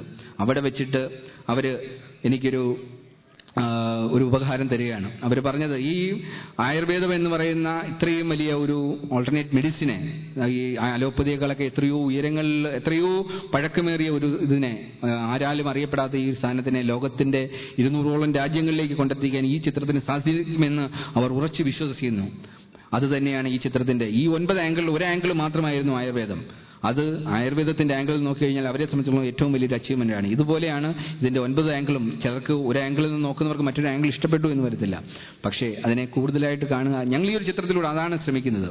ഇനി അസ്ട്രോളജി, ചിലർ പറയും അന്ധവിശ്വാസം പരത്താൻ വേണ്ടി ചെയ്യുന്ന ഒരു ശ്രമമല്ലേ ഇതിനകത്ത് കാണിച്ചിരിക്കുന്ന അസ്ട്രോളജി അന്ധവിശ്വാസമാണെന്ന് ആരാ പറഞ്ഞത്? അത് ഇന്നത്തെ ഒരു കൊമേഴ്ഷ്യലൈസേഷനിലേക്ക് വന്നപ്പോഴത്തേക്കാണ് ഇത് അന്ധവിശ്വാസത്തിലേക്ക് പോയേക്കുന്നത്. ഇതൊരിക്കൽ ഇന്ത്യൻ വേദങ്ങളുടെ ഒരു പാർട്ടായ സയൻസ് ആയിരുന്നു. ഇന്നും 2 ബില്യൺ ആൾക്കാരോളം, ഇന്ത്യയും ചൈനയും അടക്കമുള്ള 2 രാജ്യങ്ങളിലെ 2 ബില്യണോളം ആൾക്കാർ ഇന്നും അത് വിശ്വസിക്കുന്നുണ്ടെങ്കിൽ അതിലെവിടെ ഒരു സത്യമുണ്ടായിരുന്നു. പക്ഷേ ആ സത്യം കൈമറിഞ്ഞ് വന്നെങ്കിൽ അതിൽ കുറേ നഷ്ടപ്പെട്ടു പോയി. ഇന്നത് പ്രാക്ടീസ് ചെയ്യുന്നതിൽ 99% ശരിയായി പ്രാക്ടീസ് ചെയ്യാൻ പാടില്ലാത്തവരാണ്. അതുകൊണ്ടാണ് അവരിലൂടെ നമ്മളിതൊരു അന്ധവിശ്വാസമായി മാറുന്നത്. ഇന്നും എന്തുകൊണ്ടാണ് ഈ അന്ധവിശ്വാസം എന്ന് പറയുന്നവർ ഇന്നും എന്തുകൊണ്ടാണ് ജാതകം നോക്കുന്നത്? ജാതകത്തിൽ നോക്കുന്നതിലും 99% തെറ്റായിരിക്കും. പക്ഷേ 1% എവിടെയോ സത്യം കിടപ്പുണ്ട്. അത് നോക്കേണ്ടവർ നോക്കേണ്ട രീതിയിൽ നോക്കിയാൽ ഒരു പക്ഷേ എവിടെയെങ്കിലുമൊക്കെ സത്യം ഉണ്ടാവാം. പക്ഷേ അന്ധവിശ്വാസം പരത്തുക എന്നുള്ളതല്ല. ഇങ്ങനൊരു സയൻസ് ഇന്ത്യയിൽ ഉണ്ടായിരുന്നെന്നും അതിന്റെ ക്യാരി ഓവർ ഇന്നും നമ്മുടെ സമൂഹത്തിലുണ്ട് എന്നും ഉള്ള ഒരു എലിമെന്റാണ് ഇതിലൂടെ കാണിക്കാൻ ശ്രമിക്കുന്നത്. അല്ലാതെ ഒരിക്കലും ഇതിനെ അന്ധവിശ്വാസം പരത്തുന്ന ഒരു ശ്രമമായിട്ട് നിങ്ങൾ അതിനെ കാണേണ്ട കാര്യമില്ല. അപ്പോൾ അങ്ങനെ ഈ ഡിഫറെന്റ് ആംഗിൾസിനെ ഇതിന്റെ വെബ്സൈറ്റിൽ കയറി കഴിഞ്ഞാൽ നിങ്ങൾക്ക് കൂടുതൽ ചിത്രങ്ങൾ കിട്ടും. ഇതിന്റെ നോവൽ വായിച്ചിട്ട് പോയി കഴിഞ്ഞാൽ കൂടുതൽ മനസ്സിലാക്കാൻ സാധിക്കും. ഇന്ന് നോവൽ, ഈ ഡാം ട്രിപ്പിൾ നയൻ്റെ നോവൽ ഇന്ത്യയിൽ കിട്ടാനില്ല. ആദ്യമായി ഇറങ്ങിയ എഡിഷൻസ് മുഴുവൻ വിറ്റഴിഞ്ഞു പോയിരിക്കുന്നു. അടുത്ത എഡിഷൻ അവർ പ്രിന്റ് ചെയ്ത് തുടങ്ങി ഈ ആഴ്ച വരുന്നുണ്ട്. നിങ്ങൾക്കത് കിട്ടുകയാണെങ്കിൽ തീർച്ചയായിട്ടും ആ നോവൽ വായിച്ചിട്ട് പോയി കഴിഞ്ഞാൽ കുറെ കൂടെ മനസ്സിലാക്കുക. ഈ മനസ്സിലാക്കിയിട്ട് ഇതിന്റെ പോസിറ്റീവ്സ് ആയിട്ട്, നമുക്ക് നെഗറ്റീവ് പറയാനാണെങ്കിൽ ഒരുപാട് നെഗറ്റീവ്സ് പറയാം. പക്ഷേ പോസിറ്റീവായിട്ട് ഇന്ത്യൻസ് ഇത്ര പേര് ഒന്നിച്ച് അണിനിരന്ന് ചെയ്യുന്ന ഒരു പ്രോജക്റ്റ് എന്ന നിലയിൽ അതിനെ നിങ്ങൾ പ്രോത്സാഹിപ്പിക്കുക വഴി ഇതുപോലുള്ള പ്രോജക്ട്സ് കൂടുതൽ ഇന്ത്യയിൽ നിന്നും നമുക്ക് വിദേശത്തേക്ക് കൊണ്ടുപോകാൻ സാധിക്കും. എന്നെ സംബന്ധിച്ചിടത്തോളം ഞാനൊരു പുതുമുഖമാണ്. ഞാൻ ഒരിക്കലും ഒരു വിശ്വവിഖ്യാത ചിത്രമൊന്നും ചെയ്തതല്ല. ഞാൻ ചെയ്തതിൽ ഒരുപാട് വകപ്പിഴകളുണ്ടാകാം. അത് ഒരു തുടക്കക്കാരൻ എന്ന നിലയിൽ ക്ഷമിക്കുക. അതോടൊപ്പം തന്നെ ഇതിന്റെ പിന്നിൽ വർക്ക് ചെയ്ത എല്ലാവരുടെയും കഴിവുകളെ അംഗീകരിക്കാൻ ശ്രമിക്കുക. ഇന്ത്യയുടെ ഒരു റെപ്രസെന്റേഷനായിട്ട് ആദ്യമായിട്ട് പോകുന്ന ഒരു പ്രോജക്റ്റാണ്.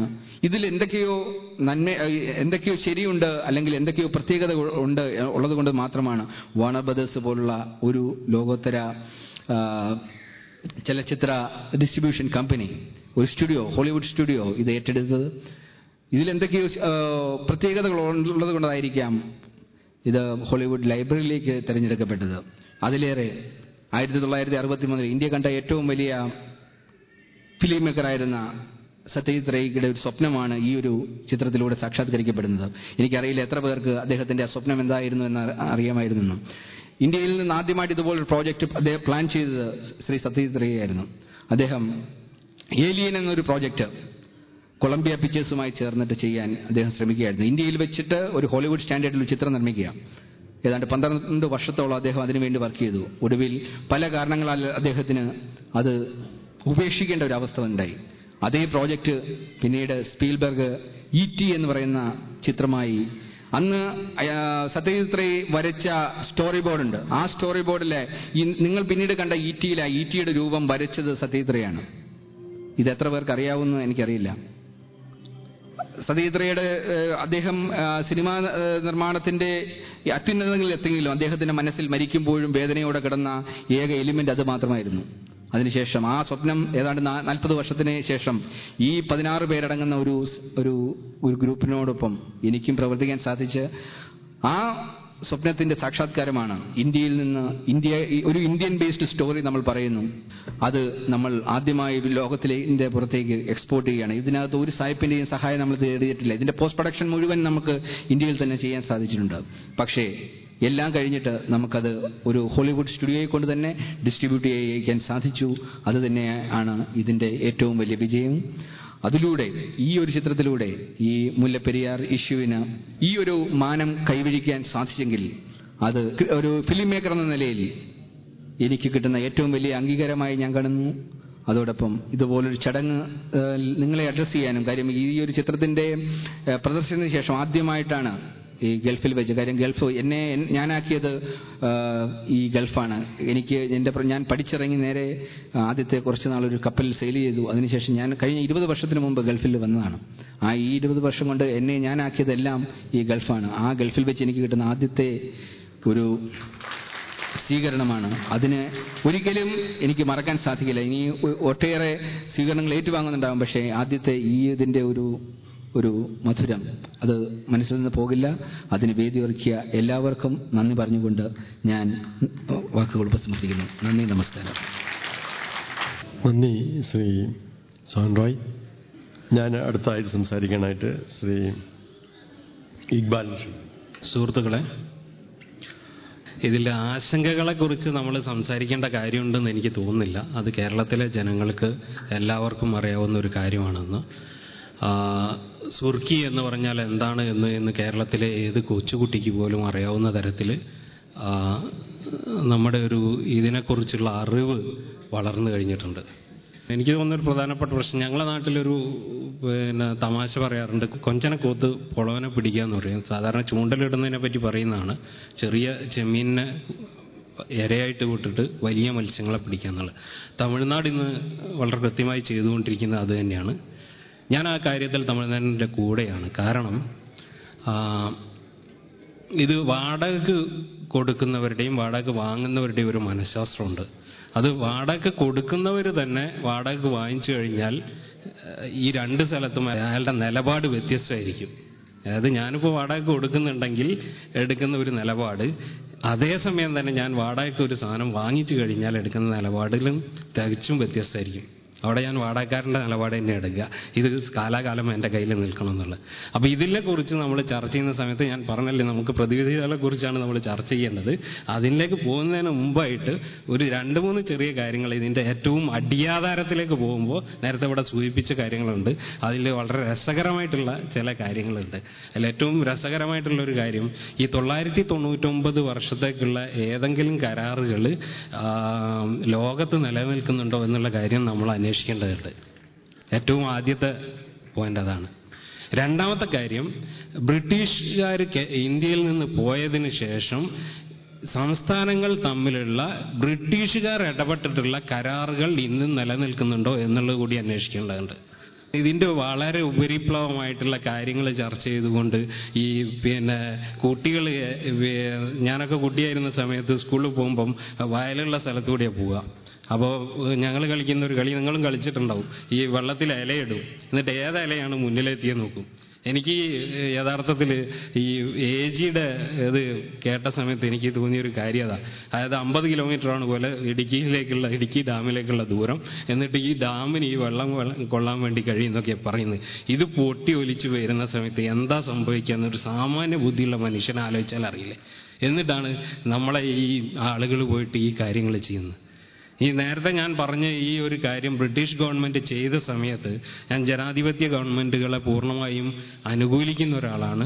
അത് തീർച്ചയായും പഴയ ഗവൺമെന്റുകളിൽ നിന്ന് എത്രയോ വ്യത്യസ്തമാണ് എന്ന് വിശ്വസിക്കുന്ന ആൾ മാത്രമല്ല, അതാണ് ശരി എന്ന് സമർത്ഥിക്കുന്ന ആളുമാണ്. പക്ഷേ ഈ ഒരു കാര്യത്തിൽ അന്നത്തെ തിരുവിതാംകൂർ ഗവൺമെന്റ് ഹൃദയവേദനയോടുകൂടിയാണ് ഞാനിതിൽ ഒപ്പിടുന്നതെന്ന് പറഞ്ഞുകൊണ്ടാണ് ഒപ്പിട്ടതെന്നാണ് എവിടെ ഞാൻ വായിച്ചിട്ടുണ്ട്. അത് മാത്രമല്ല, ഒരുപാട് വർഷങ്ങൾ ബ്രിട്ടീഷ് ഗവൺമെന്റ് ഈ തിരുവിതാംകൂറിനെ നിർബന്ധിച്ചിട്ടാണ് ഈ കരാറിലേക്ക് ഒപ്പിടിപ്പിച്ചിട്ടുള്ളത്. അതേസമയം 70 ഈ കരാർ പുതുക്കുകയല്ല ചെയ്തെന്നാണ് എനിക്ക് തോന്നുന്നത്. അതിനൊരു അഡണ്ടം ചേർക്കുക ചെയ്ത്, ഒരു കൂട്ടിച്ചേർക്കൽ ഉണ്ടാക്കിയ ചെയ്ത്. അതോടുകൂടി എന്താ സംഭവിച്ചതെന്ന് വെച്ചാൽ ഈ നേരത്തെയുള്ള കരാർ പൂർണ്ണമായിട്ടും വാലിഡായി.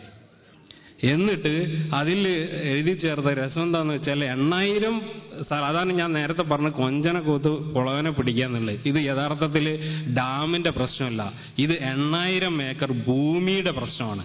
ആ ഭൂമിയുടെ പ്രശ്നമായിട്ട് ചർച്ച ചെയ്ത് അതിനുള്ള പ്രതിവിധികൾ കണ്ടാലേ ഇതിനെ ഒരു ശാശ്വതമായിട്ടുള്ള പരിഹാരം കണ്ടെത്താൻ കഴിയുമെന്നാണ് എനിക്ക് തോന്നുന്നത്. അങ്ങനെ ഈ 8000 ഏക്കർ ഭൂമിയുടെ പ്രശ്നത്തിന്റെ പരിഹാരം കണ്ടെത്താൻ കേരളം ശ്രമിക്കാത്തിടത്തോളം കാലം ഈ പ്രശ്നം എവിടെയും എത്തുമെന്ന് എനിക്ക് എൻ്റെ വ്യക്തിപരമായിട്ടുള്ള അഭിപ്രായത്തിൽ തോന്നുന്നില്ല. അത് എൻ്റെ അഭിപ്രായത്തിൽ, ആദ്യത്തെ പ്രതിവിധി ഞാൻ പറയുന്നത്, എൻ്റെ അഭിപ്രായത്തിൽ ഈ 8000 ഏക്കർ ഭൂമി ഒന്നുകിൽ തമിഴ്നാടിന് വിട്ടുകൊടുത്തേക്കുക. അത് വിലക്കാണെങ്കിൽ വില നിശ്ചയിച്ചുകൊണ്ട് വിട്ടുകൊടുത്തേക്കുക. അതല്ലെങ്കിൽ സെൻട്രൽ ഗവൺമെന്റിന് വിട്ടുകൊടുക്കുക. സെൻട്രൽ ഗവൺമെന്റിന്റെ കേന്ദ്രഭരണ പ്രദേശമായിട്ട് ഇത് പ്രഖ്യാപിച്ചോട്ടെ. അല്ലാതെ കേരളത്തിന് എന്തായാലും 999 വർഷത്തേക്ക് ഈ ഭൂമി കിട്ടില്ല എന്നുള്ളത് 100% ഉറപ്പാണ്. പിന്നെ നമ്മൾ ആരെയാണ് ഈ പറ്റിക്കുന്നതെന്നാണ് നോക്കുന്നത്. അപ്പോൾ നേരത്തെ അവർ അതായത് തിരുവിതാംകൂർ ഗവൺമെന്റിന് തോന്നിയ ഹൃദയവേദന പോലും 70-ലുള്ള നമ്മുടെ ജനാധിപത്യപരമായി തെരഞ്ഞെടുക്കപ്പെട്ട ഗവൺമെന്റിന് തോന്നിയില്ല എന്ന് പറഞ്ഞാൽ അതിൽ രസമുള്ള എന്താണെന്ന് വെച്ചാൽ 5 രൂപയായിരുന്ന പാട്ടം 40 രൂപയാക്കിയിട്ട് 30 രൂപയാക്കിയിട്ട് മാറ്റുന്നുണ്ട്. എന്നിട്ട് അതിൽ വേറൊരു കണ്ടീഷൻ കൂടെ, അതിൻ്റെ കൃത്യമായിട്ടുള്ള വർഷം ഞാൻ ഓർക്കുന്നില്ല, എനിക്ക് തോന്നുന്നു 25-30 വർഷമാണ്. അതായത് ആ പാട്ടം പുതുക്കി നിശ്ചയിക്കാനുള്ള പിന്നീടുള്ള റൈറ്റ് എന്ന് പറയുന്നത് 30 വർഷം കഴിഞ്ഞേ ഉള്ളൂ.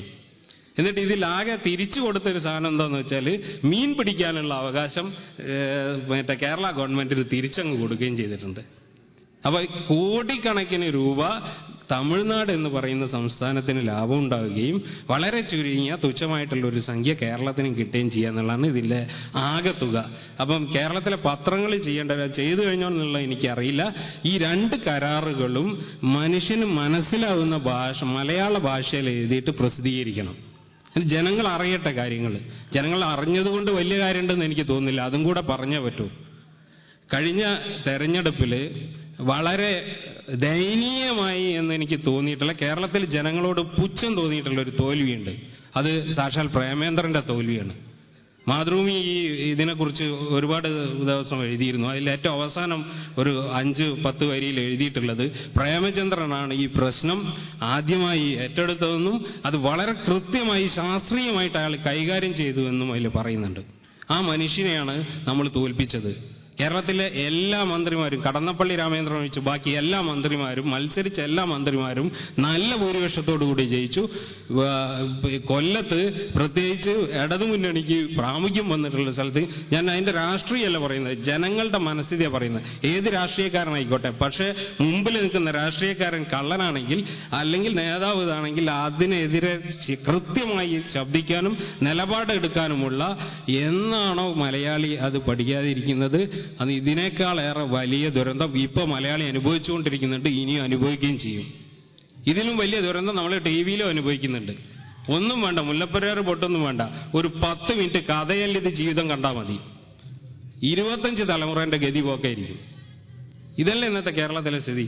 ഇനി സിനിമകളുടെ സ്ഥിതി പറയാം. ഞാൻ സിനിമയെക്കുറിച്ച് എൻ്റെ ഒരു അഭിപ്രായം കൂടെ അവസാനമായിട്ട് പറയുന്നുണ്ട്.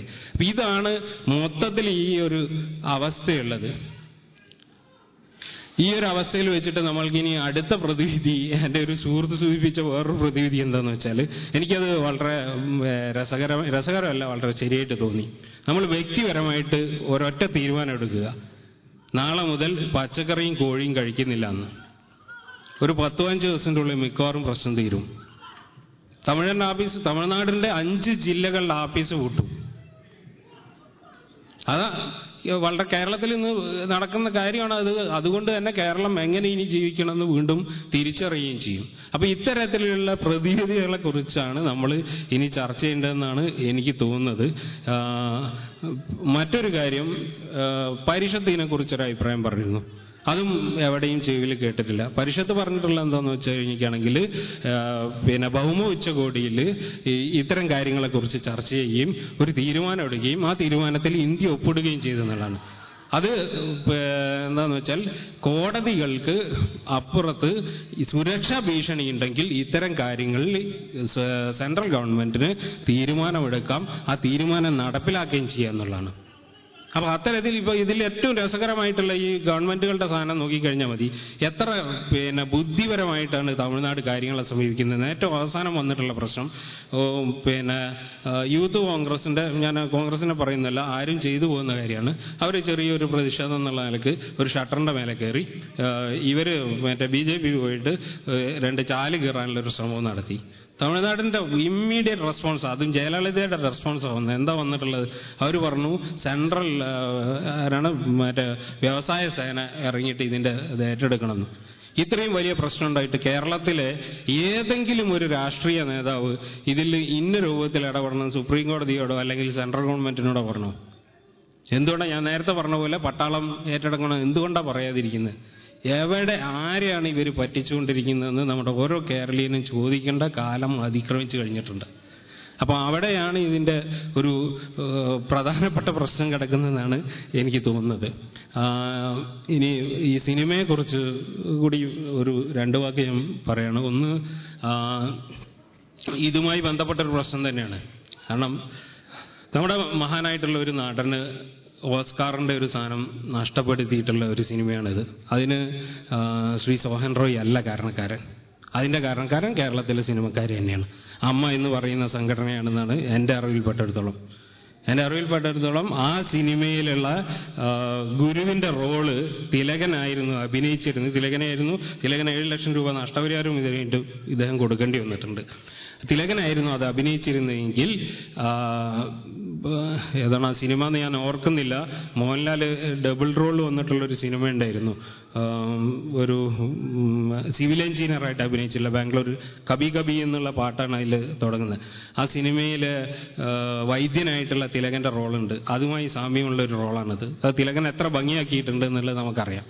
അപ്പം ഈ സിനിമയിൽ അദ്ദേഹമായിരുന്നു, തിലകനായിരുന്നു അഭിനയിക്കുന്നതെങ്കിൽ തീർച്ചയായിട്ടും മലയാള സിനിമയിലെ ഒരു നടൻ ലോകത്തിൽ തന്നെ ശ്രദ്ധിക്കപ്പെടുമായിരുന്നു. മറ്റൊരു പ്രശ്നം ഈ സിനിമയുടെ കുറിച്ച് തോന്നുന്നത്, ഇത് കേരളത്തിലുള്ള പ്രത്യേകിച്ച് പ്രിയദർശൻ പോലുള്ള സിനിമക്കാർക്കുള്ള വേറൊരു തരത്തിലുള്ള മറുപടിയാണ്. അതെങ്ങനെയാണെന്ന് വെച്ച് കഴിഞ്ഞിട്ടാണെങ്കിൽ, ഈ ശ്രീ സോഹൻ റോയ് ഒരു ടെക്നോക്രാറ്റാണ്. അയാൾ നല്ലൊരു ബിസിനസ്സുകാരൻ, കച്ചവടക്കാരനാണ് എന്ന് അദ്ദേഹത്തിന്റെ ഈ പറയുന്ന 20 വർഷത്തെ കൊണ്ട് തെളിയിക്കുകയും ചെയ്തിട്ടുണ്ട്. അദ്ദേഹം ആ ഫീൽഡിൽ തന്നെ ഉറച്ചു നിൽക്കുന്നതാണ്. അദ്ദേഹത്തെ പോലുള്ള ഒരാൾക്ക് ഈ കാര്യത്തെക്കുറിച്ച് പഠിക്കാനും ഇങ്ങനെ ഒരു സിനിമ എടുക്കാനും കഴിഞ്ഞിട്ടുണ്ടെങ്കിൽ ഇവർ ഈ കലാകാരന്മാരെന്നൊക്കെ പറയുന്നവർ ഇത്രയേ ഉള്ളൂ എന്ന് നമുക്ക് മനസ്സിലാക്കാം.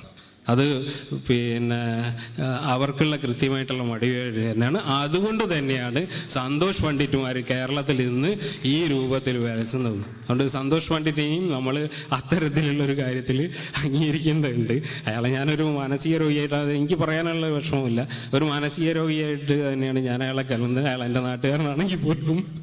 അപ്പോൾ അതുകൊണ്ട് ഈ പിന്നെ നമ്മൾ ഇത്തരം ചില കാര്യങ്ങളിൽ വ്യക്തിപരമായിട്ടുള്ള ചില തീരുമാനങ്ങൾ എടുക്കേണ്ട സമയം വളരെ അതിക്രമിച്ചു കഴിഞ്ഞിട്ടുണ്ട്. അത് പിന്നെ ഈ സിനിമയെക്കുറിച്ച് വേറൊരു കാര്യം പറഞ്ഞിട്ടുള്ളത് അതിൻ്റെ ഒരു തുടക്കത്തിനെ കുറിച്ചാണ്. അതിൽ കുറെ കൂടി അതിൻ്റെ ഒരു ശാസ്ത്രീയമായിട്ടുള്ള വശങ്ങളിലേക്ക് ഈ പിന്നെ ഭാരതീയ പാരമ്പര്യത്തെ കൊണ്ടുവരുന്നതിൽ എന്നെ സംബന്ധിച്ചിടത്തോളം വളരെ കൃത്യമായിട്ടുള്ള ഒരു വിമർശനമുണ്ട്. കാരണം നേരത്തെ സൂചിപ്പിച്ച അന്ധവിശ്വാസങ്ങളുടെ തലത്തിലേക്ക് തന്നെ കെട്ടിയിടപ്പെടുന്ന പോലെയായിപ്പോൾ ഈ സിനിമയും ചിത്രീകരിച്ചെന്നുള്ളത് എനിക്ക് തോന്നിയിട്ടുള്ളൊരു വിമർശനമാണ്. അത് ശ്രീ സോഹൻ റോയിയുടെ മുമ്പിൽ വെച്ചിട്ട് തന്നെ ഞാൻ അദ്ദേഹത്തിൻ്റെ ഒരു വിമർശനമായിട്ട് അവതരിപ്പിക്കുകയും ചെയ്യാണ്. അപ്പോൾ എന്തായാലും നമ്മൾ വീണ്ടും തിരിച്ച് ഈ വിഷയത്തിലേക്ക് വന്നു കഴിഞ്ഞിരിക്കുകയാണെങ്കിൽ ഈ ഇത്തരത്തിലുള്ള നമ്മൾക്ക് എന്ത് ചെയ്യാൻ വേണ്ടി കഴിയും, നേരത്തെ പറഞ്ഞ ഒരുപാട് സ്റ്റാറ്റിസ്റ്റിക്സ് നമ്മുടെ മുമ്പിലുണ്ട്. പിന്നെ അത് മാത്രമല്ല, ഈ ഒരു കാര്യം മുമ്പിലേക്ക് വന്നതിൻ്റെ ഒരു പ്രധാന കാരണം ഇതുമായിരിക്കും. ഇത് രണ്ട് സംസ്ഥാനങ്ങൾ തമ്മിലുള്ള പ്രശ്നമായതുകൊണ്ടാണ്. എനിക്ക് തോന്നുന്നു കേരളത്തിലെ വേറെ പല ഡാമുകളും ഇനി മുമ്പേ പൊട്ടേണ്ട സ്ഥിതിയിലായിട്ടുണ്ടാവും. അത് ഗവൺമെന്റുകളൊക്കെ മറച്ചു വെക്കണം, അതിനൊരു റിപ്പോർട്ടും സാധനങ്ങളൊക്കെ വരാത്തത്. ഇത് തമിഴ്നാടായിട്ടുള്ള പ്രശ്നമായതുകൊണ്ടാണ് ഇത് കൂടുതൽ വന്നിട്ടുള്ളത്. ഇതുപോലെ എത്രയോ ഡാമുകളോ അതുപോലെ വൻ പദ്ധതികളോ ഒക്കെ വന്നിട്ടുണ്ടാവും. ഇപ്പം നമ്മൾ പിന്നെ മറ്റൊരു കാര്യം കൂടെ, ശാസ്ത്രത്തിന്റെ പുരോഗതി. ഇപ്പം ഇതിലൊരു ചോദ്യം പലപ്പോഴും പലരും ചോദിച്ചിട്ടുണ്ട്, അതായത് പുതിയ ഡാം വന്നാൽ എന്തുകൊണ്ടാണ് ഭൂകമ്പം വന്നാൽ പൊട്ടില്ല എന്നുള്ളത് പലരും ചോദിക്കുന്ന ഒരു ചോദ്യമാണ്. അതിന് പിന്നെ എനിക്ക് ഒരു ചോദ്യം ഉണ്ടായിരുന്നു. അപ്പം ഞാൻ പലരോടും സംസാരിച്ചപ്പം ഇതുമായി ബന്ധപ്പെട്ടിട്ടുള്ള പലരും പറഞ്ഞിട്ടുള്ള ഒരു കാര്യം എന്താ വെച്ചാൽ, ഭൂകമ്പങ്ങളെയൊക്കെ അതിജീവിക്കുന്ന, അതായത് കോൺക്രീറ്റ് തന്നെ ഒരു റബ്ബർ പോലെ പ്രവർത്തിക്കാവുന്ന രൂപത്തിലുള്ള കോൺക്രീറ്റ്, അത്തരത്തിലുള്ള സാധനങ്ങളൊക്കെ കണ്ടുപിടിച്ചിട്ടുണ്ട്. അതുകൊണ്ട് തന്നെ ഭൂകമ്പങ്ങളെ അതിജീവിക്കാവുന്ന ഡാമുകൾ നിർമ്മിക്കാൻ വേണ്ടി കഴിയുന്ന ശാസ്ത്രീയമായിട്ടുള്ള കാര്യങ്ങൾ പറയാൻ ഞാൻ ആളല്ല, എനിക്കറിയില്ല. പക്ഷെ ഒരു കാര്യം എന്താണെന്ന് വെച്ചാൽ, നമ്മൾ കേരളം പോലുള്ള ഒരു സ്ഥലത്ത്, അതായത് 70 കിലോമീറ്ററാണ് കേരളത്തിന്റെ വീതി എന്നാണ്, ആവറേജ് വീതി. മറ്റേത് മൊത്തത്തിൽ 600-650 കിലോമീറ്റർ. ഇത്ര ഒരു സ്ട്രിപ്പ് ഓഫ് ലാൻഡിൽ ഇത്രയും വലിയ കാര്യങ്ങൾ കൊണ്ടുവെക്കുന്ന സമയത്ത് അതിന്റെ ശാസ്ത്രീയതയെക്കുറിച്ച് ആലോചിക്കേണ്ട എത്രയോ പലരും പറഞ്ഞിട്ടുണ്ട്. ഞാൻ വീണ്ടും പരിഷത്തിലേക്ക് വരുന്നത് അതുകൊണ്ടാണ്. തടയണകളെ കുറിച്ച് പരിഷത്ത് പറഞ്ഞിട്ടുണ്ട്, പലതവണ പറഞ്ഞിട്ടുണ്ട്. ചെറിയ ചെറിയ തടയണകളാണ് നമ്മൾ നിർമ്മിക്കേണ്ടത്. ഓൾട്ടർനേറ്റീവ് എനർജിയെ കുറിച്ച് പറഞ്ഞിട്ടുണ്ട്. ഇനി രണ്ട് കാര്യങ്ങൾ കൂടി പറഞ്ഞുകൊണ്ട് ഞാൻ അവസാനിപ്പിക്കാം. ഞാൻ പിന്നെ ശാസ്ത്ര സാഹിത്യ പരിഷത്തിന് പ്രതിനിധീകരിക്കുന്നതുകൊണ്ടാണ് അത് കൃത്യമായിട്ട് പറയുന്നത്. കേരളത്തിൽ 2 കാര്യങ്ങൾ പരിഷത്ത് ഈ അടുത്ത കാലത്തായിട്ട് പറഞ്ഞിരുന്നു. അതൊന്ന് കേരള പഠനമാണ്. ആ കേരള പഠനത്തിൽ സൂചിപ്പിച്ച് ഇന്ന് വാൾ സ്ട്രീറ്റിൽ നടക്കുന്നുണ്ട്. പക്ഷെ കേരള പഠനം മലയാളത്തിലെ മാധ്യമങ്ങളും മലയാളത്തിലെ പിന്നെ വ്യവസ്ഥാപിത പൊതു രാഷ്ട്രീയ പാർട്ടികളും തള്ളിക്കളയേണ്ടത്. ആ പഠനത്തിൽ 6000 കുടുംബത്തിൽ കയറി നടത്തിയിട്ടുള്ള ആ പഠനത്തിൽ പറഞ്ഞിട്ടുള്ളത്, കേരളത്തിലെ ഭൂസ്വത്തും കേരളത്തിലെ സമ്പത്തും 10% കേന്ദ്രീകരിക്കപ്പെടുന്നു, 90% പുറത്താക്കപ്പെടുന്നു എന്നുള്ള വാൾസ്ട്രീറ്റിൽ ഉയർത്തിയിട്ടുള്ള മുദ്രാവാക്യം അത് തന്നെയായിരുന്നു. പക്ഷേ ഇത് എത്ര പേര് പിന്നെ വായിച്ചു എന്നുള്ളതും, ഈ ഇതിനോട് തുടർച്ചയായിട്ട് ഗൾഫ് പഠനം എന്നുള്ള രൂപത്തിൽ നടത്താൻ വേണ്ടിയിട്ട് ഇവിടുത്തെ പരിഷത്തുകാർ ശ്രമിച്ചിരുന്നു. അത് എവിടെ എത്തിയില്ല. കാരണം പരിഷത്ത് വളരെ ചെറിയൊരു സാധനമായതുകൊണ്ട്. ഈ രണ്ടാമത്തെ ഒരു പ്രശ്നം, ഇതുമായി ബന്ധപ്പെട്ട ഭൂപ്രശ്നത്തിൽ പരിഷത്ത് ഒരു വളരെ കൃത്യമായിട്ടുള്ള ഒരു മുദ്രാവാക്യം ഉയർത്തിയിരുന്നു, ഭൂമി പൊതുസ്വത്താക്കുക എന്നുള്ളത്. അതും ഇതേപോലെ കേരള സമൂഹത്തിൽ അലിഞ്ഞുപോയി. കേരള സമൂഹത്തിന് ഇന്ന് വേണ്ടത് ഞാൻ നേരത്തെ പറഞ്ഞിട്ടുള്ള കുറെ കാര്യങ്ങളാണ്. അത് കൊടുക്കാൻ വേണ്ടിയിട്ടുള്ള കുറെ ചാനലും കുറെ സാധനങ്ങളും ഒക്കെ നമുക്കുണ്ട്. അത് അതുമായിട്ട് അങ്ങനെ പോകും. അങ്ങനെ പ്രേമചന്ദ്രന്മാർ തോൽപ്പിക്കപ്പെട്ടുകൊണ്ടേയിരിക്കും. നമ്മൾ ആശങ്കകളിൽ നിന്ന് ആശങ്കകളിലേക്ക് സഞ്ചരിച്ചുകൊണ്ട് എന്നെങ്കിലും ഒരു ദിവസം ഇതുപോലെ ഒരു വലിയ സാധനം നടക്കും. അന്ന് കേരളം ഈ പറഞ്ഞ പോലെ 5 ജില്ലകളില്ലാതെ 2 തുരുത്തായിട്ട് മാറും. അങ്ങനെ നമുക്ക് ശ്രീലങ്കയിലേക്ക് പോകുന്ന പോലെ കൊല്ലത്തേക്കും തിരുവനന്തപുരത്തേക്കും കോഴിക്കോട്ടുകാർക്കും തൃശ്ശൂരിന്റെ ഒരു പകുതി വെച്ചിട്ടുള്ള ആളുകൾക്ക് പോകാൻ വേണ്ടി കഴിയും. അന്നും കേരളം പാഠം പഠിക്കുമോ എന്ന് ചോദിച്ചാൽ നല്ല നമസ്കാരം എന്ന് എനിക്ക് പറയാനുള്ളൂ. എല്ലാവർക്കും നന്ദി. Thank you. നമ്മളൊരു സ്നേഹോപഹാരം ശ്രീ സോഹൻ റോയ്ക്ക് കൊടുക്കുന്നുണ്ട്. അതിനായി കൈരളി അബുദാബി കോർഡിനേറ്റർ ശ്രീ NV മോഹനെ ക്ഷണിക്കുന്നു.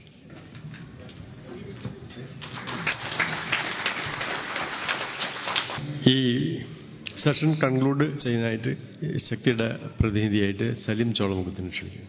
പ്രിയപ്പെട്ട അധ്യക്ഷൻ ശ്രീ മുരളിയേട്ടൻ, സദസ്സിലും വേദിയിലുമുള്ള വിശിഷ്ട വ്യക്തികളെ, സുഹൃത്തുക്കളെ, മുല്ലപ്പെരിയാറിന്റെ സംബന്ധിച്ച ആശങ്കകളും പ്രതിവിധിയും നമുക്കെല്ലാവർക്കും ഇപ്പോൾ നേരത്തെ ഇവിടെ ശ്രീ ഇക്ബാൽ സൂചിപ്പിച്ചതുപോലെ ആശങ്കയെക്കുറിച്ച് നമ്മൾ കൂടുതൽ പറയേണ്ടതില്ല. കാരണം അത് 3 കോടിയിലധികം വരുന്ന മലയാളികളുടെ എല്ലാ മനസ്സിലുണ്ട്. ഇതിനെക്കുറിച്ച് ബോധവാന്മാരായ മറ്റ് ലോകത്തുള്ള എല്ലാ മനുഷ്യരുടെയും മനസ്സിലൊരു ആധിയായി പടരുന്നുണ്ട്. നേരെ മറിച്ച് അതിൻ്റെ പ്രതിവിധികളെ സംബന്ധിച്ച് ഇപ്പോൾ ഇവിടെ സൂചിപ്പിച്ചു. ഞാനൊരു ലീഗൽ രംഗത്ത് പ്രവർത്തിക്കുന്ന ആളായതുകൊണ്ട് ഈ 2 കരാറും വായിച്ച ഒരാളാണ്.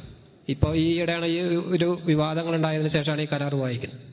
ബ്രിട്ടീഷുകാരുടെ കാലത്തുള്ള കരാറ്, ആ കരാറിൽ സത്യത്തിൽ നിർബന്ധിച്ച് ഒപ്പിടുവിക്കുകയായിരുന്നു എന്നുള്ള നിലക്കാണ് ആ കാലത്ത് കിട്ടുന്ന വിവരങ്ങൾ പറയുന്നത്. അന്ന് തിരുവിതാംകൂർ രാജ്യം ഭരിച്ചിരുന്ന വിശാഖം തിരുനാൾ മഹാരാജാവ് പിന്നീട് പറഞ്ഞതായിട്ട് റിപ്പോർട്ട് ചെയ്യപ്പെട്ടത്, എൻ്റെ ഹൃദയരക്തം കൊണ്ടാണ് ഞാൻ ഇതിൽ ഒപ്പുവെക്കാൻ തയ്യാറാകുന്നത് എന്നാണ്. ആ വാക്കുകളിൽ എല്ലാ അർത്ഥത്തിലുമുള്ള ഇന്ന് കേരളം അനുഭവിക്കുന്ന മുഴുവൻ ആധിയും വേദനകളും അന്നത്തെ ആ രാജാവിൻ്റെ വാക്കുകളിൽ ഉണ്ടായിരുന്നു എന്നുള്ളത് നമുക്ക് ഇന്ന് വളരെ വ്യക്തമാണ്. ഇതിൻ്റെ ഏറ്റവും വലിയ ഒരു അബദ്ധം എന്ന് പറയുന്നത്, ഇപ്പോൾ നേരത്തെ ഇക്ബാൽ സൂചിപ്പിച്ചതുപോലെ തന്നെ, സ്വാതന്ത്ര്യം കിട്ടിയതിന് ശേഷം കൃത്യമായിട്ട് രാജ്യത്തെ പുതിയ ഭരണഘടന നിലവിൽ വരുന്നതിന് ശേഷം അതിനു മുമ്പുണ്ടായിരുന്ന എല്ലാ കരാറുകളും ഇൻവാലിഡാണ്, അല്ലെങ്കിൽ അതിന് പ്രാബല്യത്തിലില്ലാത്ത ഒരു സ്ഥിതിയാണ് എന്നുള്ള ഒരു സ്ഥിതിയാണ് രാജ്യത്തുണ്ടായിരുന്നത്, ഇന്ത്യ രാജ്യത്തുണ്ടായിരുന്നത്. പക്ഷേ നമ്മുടെ ഈ കരാറിനെ സംബന്ധിച്ച് അതാണ് നമ്മുടെ ഭരണാധികാരികളുടെ ഒരു ദീർഘവീക്ഷണമില്ലായ്മ ഇപ്പോഴും നമ്മൾ അനുഭവിക്കുന്ന ഒരു ദുരവസ്ഥയാണത്. ഈ കരാറിന്റെ കാര്യത്തിൽ വളരെ വ്യക്തമാണ്. 947 സ്വാതന്ത്ര്യം കിട്ടിയതിന് ശേഷവും 970 വരെ തമിഴ്നാട് പല സന്ദർഭങ്ങളിലായി പലതവണ ഈ കരാർ, അവർക്ക് ഇതിനെക്കുറിച്ച് നല്ല ബോധ്യം ഉണ്ടായിരുന്നു. കാരണം അവരെ സംബന്ധിച്ച് 5 ജില്ലകളിലുള്ള മനുഷ്യരുടെ കൃഷി മാത്രമല്ല പ്രശ്നം, അവരുടെ ജീവൻ തന്നെയായിരുന്നു പ്രശ്നം. കാരണം അവർക്ക് കുടിവെള്ളം പോലും കിട്ടാത്ത അവസ്ഥയാണ് ഉണ്ടാവുക ഈ വെള്ളം കിട്ടിയില്ലെങ്കിൽ. അതുകൊണ്ട് തന്നെ അവരിതിനെക്കുറിച്ച് ബോധവാന്മാരായിരുന്നു. ഈ 970 വരെ പലതവണ അവർ പലതരം സമ്മർദ്ദങ്ങളും ശ്രമങ്ങളും നടത്തിയെങ്കിൽ പോലും ഈ കരാറ് അതിനൊരു എവിടെയും ഇല്ലാത്ത സ്ഥിതിയിൽ നിൽക്കുകയായിരുന്നു. 970 നിർഭാഗ്യവശാൽ ഈ കരാറ് നേരത്തെ പറഞ്ഞതുപോലെ പുതുക്കുകയല്ല, അതിനൊരു ഭേദഗതി, ഒരു അഡെൻഡം, അതാണ് ഏറ്റവും വലിയ അപകടം. അതും വായിച്ചു ഞാൻ, അത് വെറും 2-3 പേജേ ഉള്ളൂ. ആ 2 അഗ്രിമെന്റുകളും വായിച്ചു കഴിഞ്ഞാൽ ഒരു സാധാരണ മനുഷ്യന് എഴുതുന്ന രൂപത്തിലുള്ള ഒട്ടും ലീഗൽ മൈൻഡ് അപ്ലൈ ചെയ്യാത്തുള്ള ഒരു ഡ്രാഫ്റ്റിംഗ് ആണ് ഈ 2ാമത്തെ അഗ്രിമെന്റിൽ. അതിൽ ഏറ്റവും വലിയ ഒരു വിഡ്ഢിത്തം എന്ന് പറഞ്ഞാൽ സാധാരണ മനുഷ്യന് പോലും മനസ്സിലാകുന്ന രൂപത്തിൽ, നമ്മളെ വെറും കൊച്ചാക്കുന്ന രൂപത്തിലാണ്. നേരത്തെ ഇവിടെ സൂചിപ്പിച്ചു, Tamil Nadu hereby surrender the rights to fishing. അതിൽ ഡാമിൽ മീൻ പിടിക്കാനുള്ള അവകാശം ഞങ്ങൾ സറണ്ടർ ചെയ്യുന്നു, അത് ഞങ്ങൾ കേരളത്തിന് മുമ്പാകെ അടിയറ വെക്കുന്നു എന്ന് അതിന്റെ റിസൈറ്റലിൽ പറയും, പ്രിയാമ്പിളിൽ പറഞ്ഞുകൊണ്ട് പിന്നീട് പറയുന്നത് ഈ നേരത്തെ പറഞ്ഞു 999 വർഷക്കാലത്തേക്ക് ഒരു അഗ്രിമെന്റ്. സാധാരണ ഇന്ത്യയിലെ നിയമപ്രകാരം 99 വർഷമാണ് പരമാവധി ലീസ് കൊടുക്കാവുന്നത്. ഇത് 999 വർഷത്തെ കാലത്തേക്ക് അന്ന് ബ്രിട്ടീഷുകാരുടെ സമ്മർദ്ദത്തിന് വഴങ്ങിയാണെങ്കിൽ പോലും ഉണ്ടാക്കിയ കരാറിന്റെ ആ ഒരു ആസ്പെക്റ്റിലെങ്കിലും അതിന്റെ കാലപരിധിയെ സംബന്ധിച്ചെങ്കിലും കേരളത്തിലെ ഭരണക്കാർ ബോധവാന്മാരായില്ല എന്നുള്ളതാണ് ഏറ്റവും വലിയ ദുഃഖകരമായ അവസ്ഥ. ഈ 970 കരാറ് അഡൻഡം വന്നതോടുകൂടി എന്താണ്ടായത് വെച്ചാൽ ആ അടിസ്ഥാന കരാറിന് എല്ലാ തരത്തിലുമുള്ള നിയമപരമായ സാധുത കൈവന്നു എന്നുള്ളതാണ്. മാത്രമല്ല അതിൽ പറയുന്നത് വീണ്ടും ഒരു 999 വർഷത്തേക്ക് ഇത് പുതുക്കാനുള്ള എല്ലാ അവകാശവും ഉണ്ടായിരിക്കും, unless and otherwise terminated by the lessee. പാട്ടത്തിനിടെ ഈ സ്ഥലം അടിസ്ഥാനപരമായിട്ട് ഇതൊരു പാട്ടക്കരാറാണ്. കേരളത്തിന്റെ 8000 ഏക്കറോളം വരുന്ന ഭൂമി, അതുപോലെ 100 ഏക്കർ അധികമായി ഡാം നിർമ്മിക്കാൻ ആവശ്യമായ 100 ഏക്കർ, അങ്ങനെ ഏതാണ്ട് 8100 ഏക്കർ ഭൂമി തമിഴ്നാടിന്റെ ജലത്തിന്റെ ആവശ്യത്തിന് വേണ്ടിയിട്ട് ഡാം നിർമ്മിക്കാനും ആ ഡാം മുഴുവൻ കൈകാര്യം ചെയ്യാനുള്ള എല്ലാ അധികാരവും തമിഴ്നാടിന് വിട്ടുകൊടുത്തു എന്നുള്ളതാണ്. അങ്ങനെ വീണ്ടും ഒരു 999 വർഷത്തേക്ക് അത് പുതുക്കാനുള്ള ഒരു ബാധ്യത കൂടി ഇപ്പോൾ അവിടെ നിലനിൽക്കുക. എന്ത് തന്നെയാലും ഇപ്പോൾ അതിലൊരു നമുക്ക് കുറച്ചുകൂടി ഒരു മേധാവിത്വം കൈവന്നു. ഇപ്പൊ നമുക്ക് സത്യം പറഞ്ഞാൽ നമുക്ക് കുറച്ച് ആശ്വസിക്കാം. ഒന്ന്, ഇതുവരെ തമിഴ്നാട് സർക്കാരും കേരള സർക്കാരും നടത്തിയുള്ള ഇതിന്റെ ഭാഗമായിട്ട് നടത്തിയ ശ്രമങ്ങളിലുള്ള ആത്മാർത്ഥതയുടെ ഒരു തോത് പരിശോധിച്ചാൽ മലയാളിയോട് പുച്ഛം തോന്നും. നമ്മുടെ ഉദ്യോഗസ്ഥന്മാർക്ക് വരെ, നമ്മുടെ ഉന്നത ഉദ്യോഗസ്ഥന്മാർക്ക് വരെ തമിഴ്നാട്ടിലെ ഉദ്യോഗസ്ഥന്മാർ കൈക്കൂലിയായി പലതരത്തിലുള്ള സ്വാധീനങ്ങളുടെ ഭാഗമായി പണമായും മറ്റു തരത്തിലും അവരെ സ്വാധീനിക്കുന്ന നിരന്തരമായ വാർത്തകൾ വന്നുകൊണ്ടിരിക്കുന്നു. അത് അനുഭവമാണ്. കാരണം അത് കഴിഞ്ഞ കാലങ്ങളിലെ കേരളത്തിന്റെ നിലപാട് പരിശോധിച്ചാൽ അടിവരയിട്ട് നമുക്ക് കാണാൻ കഴിയും. ഒട്ടും സ്വന്തം നാടിനോട് ഒട്ടും ആത്മാർത്ഥതയില്ലാത്ത ഒരു വിഭാഗം ഒരുപക്ഷെ ഇന്ന് ലോകത്തിലുണ്ടെങ്കിൽ അത് മലയാളിയാണെന്നുള്ളത് നമുക്ക് ലജ്ജയോടുകൂടി നമുക്ക് അത് അംഗീകരിക്കേണ്ടി വരും. ഇപ്പോ നേരത്തെ ഇവിടെ സൂചിപ്പിച്ചു 2006 ഈ സുപ്രീം കോടതി 2006 ഏറ്റവും നല്ലൊരു നീക്കം നമ്മൾ നടത്തിയത് Kerala irrigation and water conservation act 2003 ആ നിയമം ഭേദഗതി ചെയ്തുകൊണ്ട് 2006 കേരള നിയമസഭ പാസാക്കിയ ആ ഭേദഗതി നിയമമാണ് കുറച്ചെങ്കിലും നമുക്കൊരു മേൽക്കൈ നേടാൻ സാധിച്ചത്. അത് ഈ 970 കരാറിലൂടെ ഇൻഡയറക്റ്റ് ആയിട്ട് പരോക്ഷമായിട്ട് നമ്മുടെ മേൽ ആധിപത്യം നേടാൻ ശ്രമിച്ച തമിഴ്നാടിനുള്ള ഒരു ശരിയായ മറുപടിയായിരുന്നു.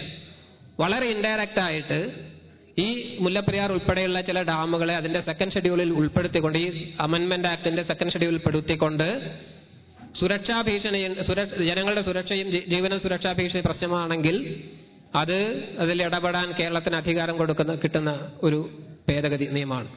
ആ നിയമമാണ് ഇപ്പോൾ സുപ്രീം കോടതിയുടെ മുമ്പാകെ ചോദ്യം ചെയ്യപ്പെട്ടിരിക്കുന്നത്. മുൻ സുപ്രീം കോടതി ജസ്റ്റിസ് ആയിരുന്ന chief justice retired justice AS ആനന്ദിന്റെ നേതൃത്വത്തിലുള്ള ഒരു കമ്മിറ്റി അതിന്റെ ഏതാണ്ട് റിപ്പോർട്ട് ഫൈനലൈസ് ചെയ്തുകൊണ്ടിരിക്കുകയാണ്. ഏതാനും മാസങ്ങൾക്കുള്ളിൽ ആ റിപ്പോർട്ട് സുപ്രീം കോടതി മുമ്പാകെ വരും.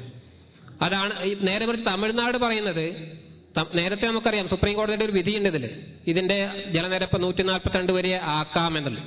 പക്ഷെ നമ്മൾ പറയുന്ന ഒരു കാരണവശാലും 120 അടിയുടെ മുകളിൽ പോകാൻ പാടില്ല. കാരണം 120 അടിയുടെ മുകളിൽ പോയാലും അതുവരെ അത് നിലനിർത്തിയാൽ പോലും തമിഴ്നാടിന് അവർക്ക് ഉദ്ദേശിക്കുന്ന വെള്ളം കൊടുക്കാൻ നമുക്ക് കഴിയും. കാരണം തമിഴ്നാട്ടിലേക്കൊന്ന് പോകുന്ന ആ വെള്ളത്തിന്റെ ടണൽ അതിനേക്കാൾ ഒരുപാട് താഴെയാണ്. അതുകൊണ്ട് തന്നെ കേരളത്തെ സംബന്ധിച്ച് വളരെ കൃത്യമായി ഇന്ന് നമ്മൾ എടുക്കേണ്ട ഒരു നിലപാട്, ഇപ്പൊ ഇന്നലെ വരെ കഴിഞ്ഞത് അതിനെക്കുറിച്ച് ഇനി കൂടുതൽ ചർച്ച ചെയ്ത് പരസ്പരം അങ്ങോട്ടും ഇങ്ങോട്ടും ആരോപണങ്ങൾ ഉന്നയിച്ചുകൊണ്ട് കാര്യമില്ല. ഇന്ന് നമ്മൾ എടുക്കേണ്ട ഒരു നിലപാട്, നമുക്കറിയാം ഒരു കാര്യത്തിൽ എല്ലാവരും ഉറപ്പാണ്. ഇന്നലെ കേരളത്തിലെ ഞാൻ സർവകക്ഷി യോഗം നടത്തി. എല്ലാവരും അംഗീകരിക്കുന്ന ഒരു കാര്യം, കേരളത്തിലെ ജനങ്ങളുടെ ജീവൻ അതിന്റെ സുരക്ഷ ഉറപ്പാക്കണം. അതുപോലെ തമിഴ്നാടിനോടുള്ള കരാർ പാലിച്ചുകൊണ്ട് അവർക്കുള്ള വെള്ളം കൊടുക്കാൻ നമ്മൾ ബാധ്യസ്ഥരുമാണ്. ആ നിലപാട് യഥാർത്ഥത്തിൽ അംഗീകരിച്ചുകൊണ്ട് തന്നെ കേരളത്തിലെ എല്ലാ രാഷ്ട്രീയ കക്ഷികളും എല്ലാ സംഘടനകളും എല്ലാ മതവിഭാഗങ്ങളും ഇത് അംഗീകരിക്കുന്നു എന്നുള്ളത് വളരെ വ്യക്തമാണ്. പക്ഷെ ഇപ്പോൾ അതിൽ ഒരു നിലപാടെടുക്കേണ്ടത് കേരളത്തിലെ ഈ നിലപാട് ആണ് ഞങ്ങളുടെ യഥാർത്ഥ നിലപാട്. ഇതിനുവേണ്ടി ഞങ്ങൾ ഏതു വരറ്റം വരെയും പോകും. ഇതിനു വേണ്ടിയുള്ള നിലപാട് ഞങ്ങൾ ശരിയായി പിന്തുടരുമെന്ന് ലോകത്തെ അല്ലെങ്കിൽ സുപ്രീം കോടതിയെ അല്ലെങ്കിൽ മറ്റു ആളുകളെ ബോധ്യപ്പെടുത്തേണ്ട ഉത്തരവാദിത്വം ഇന്ന് ഭരിക്കുന്ന കേരള ഗവൺമെന്റിനാണ്. കേരളത്തിൽ ഏതെങ്കിലും ഒരു രാഷ്ട്രീയ പാർട്ടിയോ ഏതെങ്കിലും സംഘടനയോ ഒരു നിലപാടെടുത്തു അതിലെന്തെങ്കിലും പാളിച്ചുണ്ടോ എന്നുള്ള അല്ല പ്രശ്നം. കേരളത്തിന്റെ ജനങ്ങളുടെ നിലപാടായിട്ട് ഔദ്യോഗികമായിട്ട് രേഖപ്പെടുത്തുന്നത് കേരള ഗവൺമെന്റിന്റെ നിലപാട്. ഇപ്പോൾ നമുക്ക് പറ്റിയ ഒരു അബദ്ധം, കേരളത്തിലെ ഗവൺമെന്റ് അല്ലെങ്കിൽ അതിനെ പ്രതിദാനം ചെയ്യുന്ന അഡ്വക്കേറ്റ് ജനറൽ കഴിഞ്ഞ ദിവസങ്ങളിൽ എടുത്തിട്ടുള്ള നിലപാട്, അത് അഡ്വക്കേറ്റ് ജനറലിനെ ഞാൻ ഒരിക്കലും അദ്ദേഹത്തെ കുറ്റപ്പെടുത്തില്ല. കാരണം അദ്ദേഹത്തിന് വ്യക്തിപരമായ ഒരു തീരുമാനം എടുക്കാൻ അധികാരമേ ഇല്ല.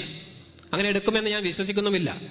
കേരളത്തിലെ ഭരണാധികാരികളുടെ അറിവോടുകൂടിയല്ലാതെ, കൃത്യമായ അറിവോടുകൂടിയ, മൗനസമ്മതമൊന്നുമല്ല, കൃത്യമായ അറിവോടുകൂടിയല്ലാതെ ഒരു നിലപാട്, പ്രത്യേകിച്ചും ഇത്രയും വിവാദമായ ഒരു വിഷയത്തിൽ കേരളത്തെ സംബന്ധിച്ച് 30 ലക്ഷത്തിലധികം വരുന്ന 40 ലക്ഷത്തോളം വരുന്ന ആളുകളുടെ ജീവനെ സംബന്ധിച്ച ഏറ്റവും നിർണായകമായ ഒരു പ്രശ്നത്തിൽ അഡ്വക്കേറ്റ് ജനറൽ അങ്ങനെ ഒരു നിലപാട് എടുക്കുമെന്ന് ഞാൻ വിശ്വസിക്കുന്നില്ല.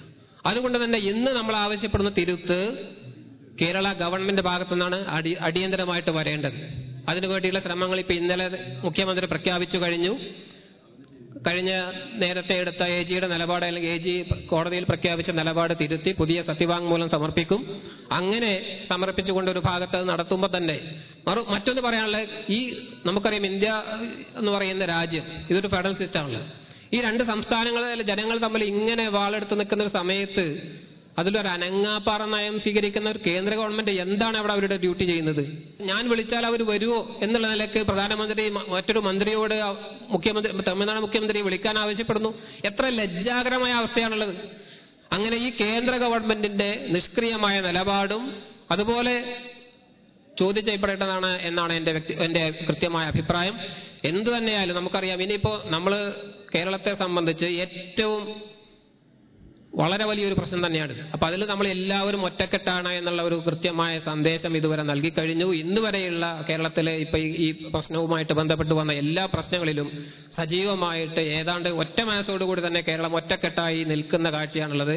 അത് കൂടുതൽ മുന്നോട്ട് കൊണ്ടുപോയി ഈ വിഷയത്തെ, ഈ പ്രശ്നത്തെ എന്നേക്കുമായി കേരളത്തിന്റെ ഒരു പ്രശ്നപരിഹാരമായിട്ട് ഈ ഒരു വിവാദം, അതുപോലെ ഈ പ്രത്യേകിച്ചും ഈ സിനിമ ശ്രീ സോഹൻ റോയെ പോലുള്ള ആളുകൾ അതുമായിട്ട് മുന്നോട്ട് വന്നതും അങ്ങനെ ഒരു നിമിത്തം ആകാൻ ഈ സിനിമക്ക് കഴിഞ്ഞുവെങ്കിൽ അതും ചരിത്രത്തിൽ ഇടം പിടിക്കും എന്ന് തന്നെയാണ് നമ്മൾ കരുതേണ്ടത്.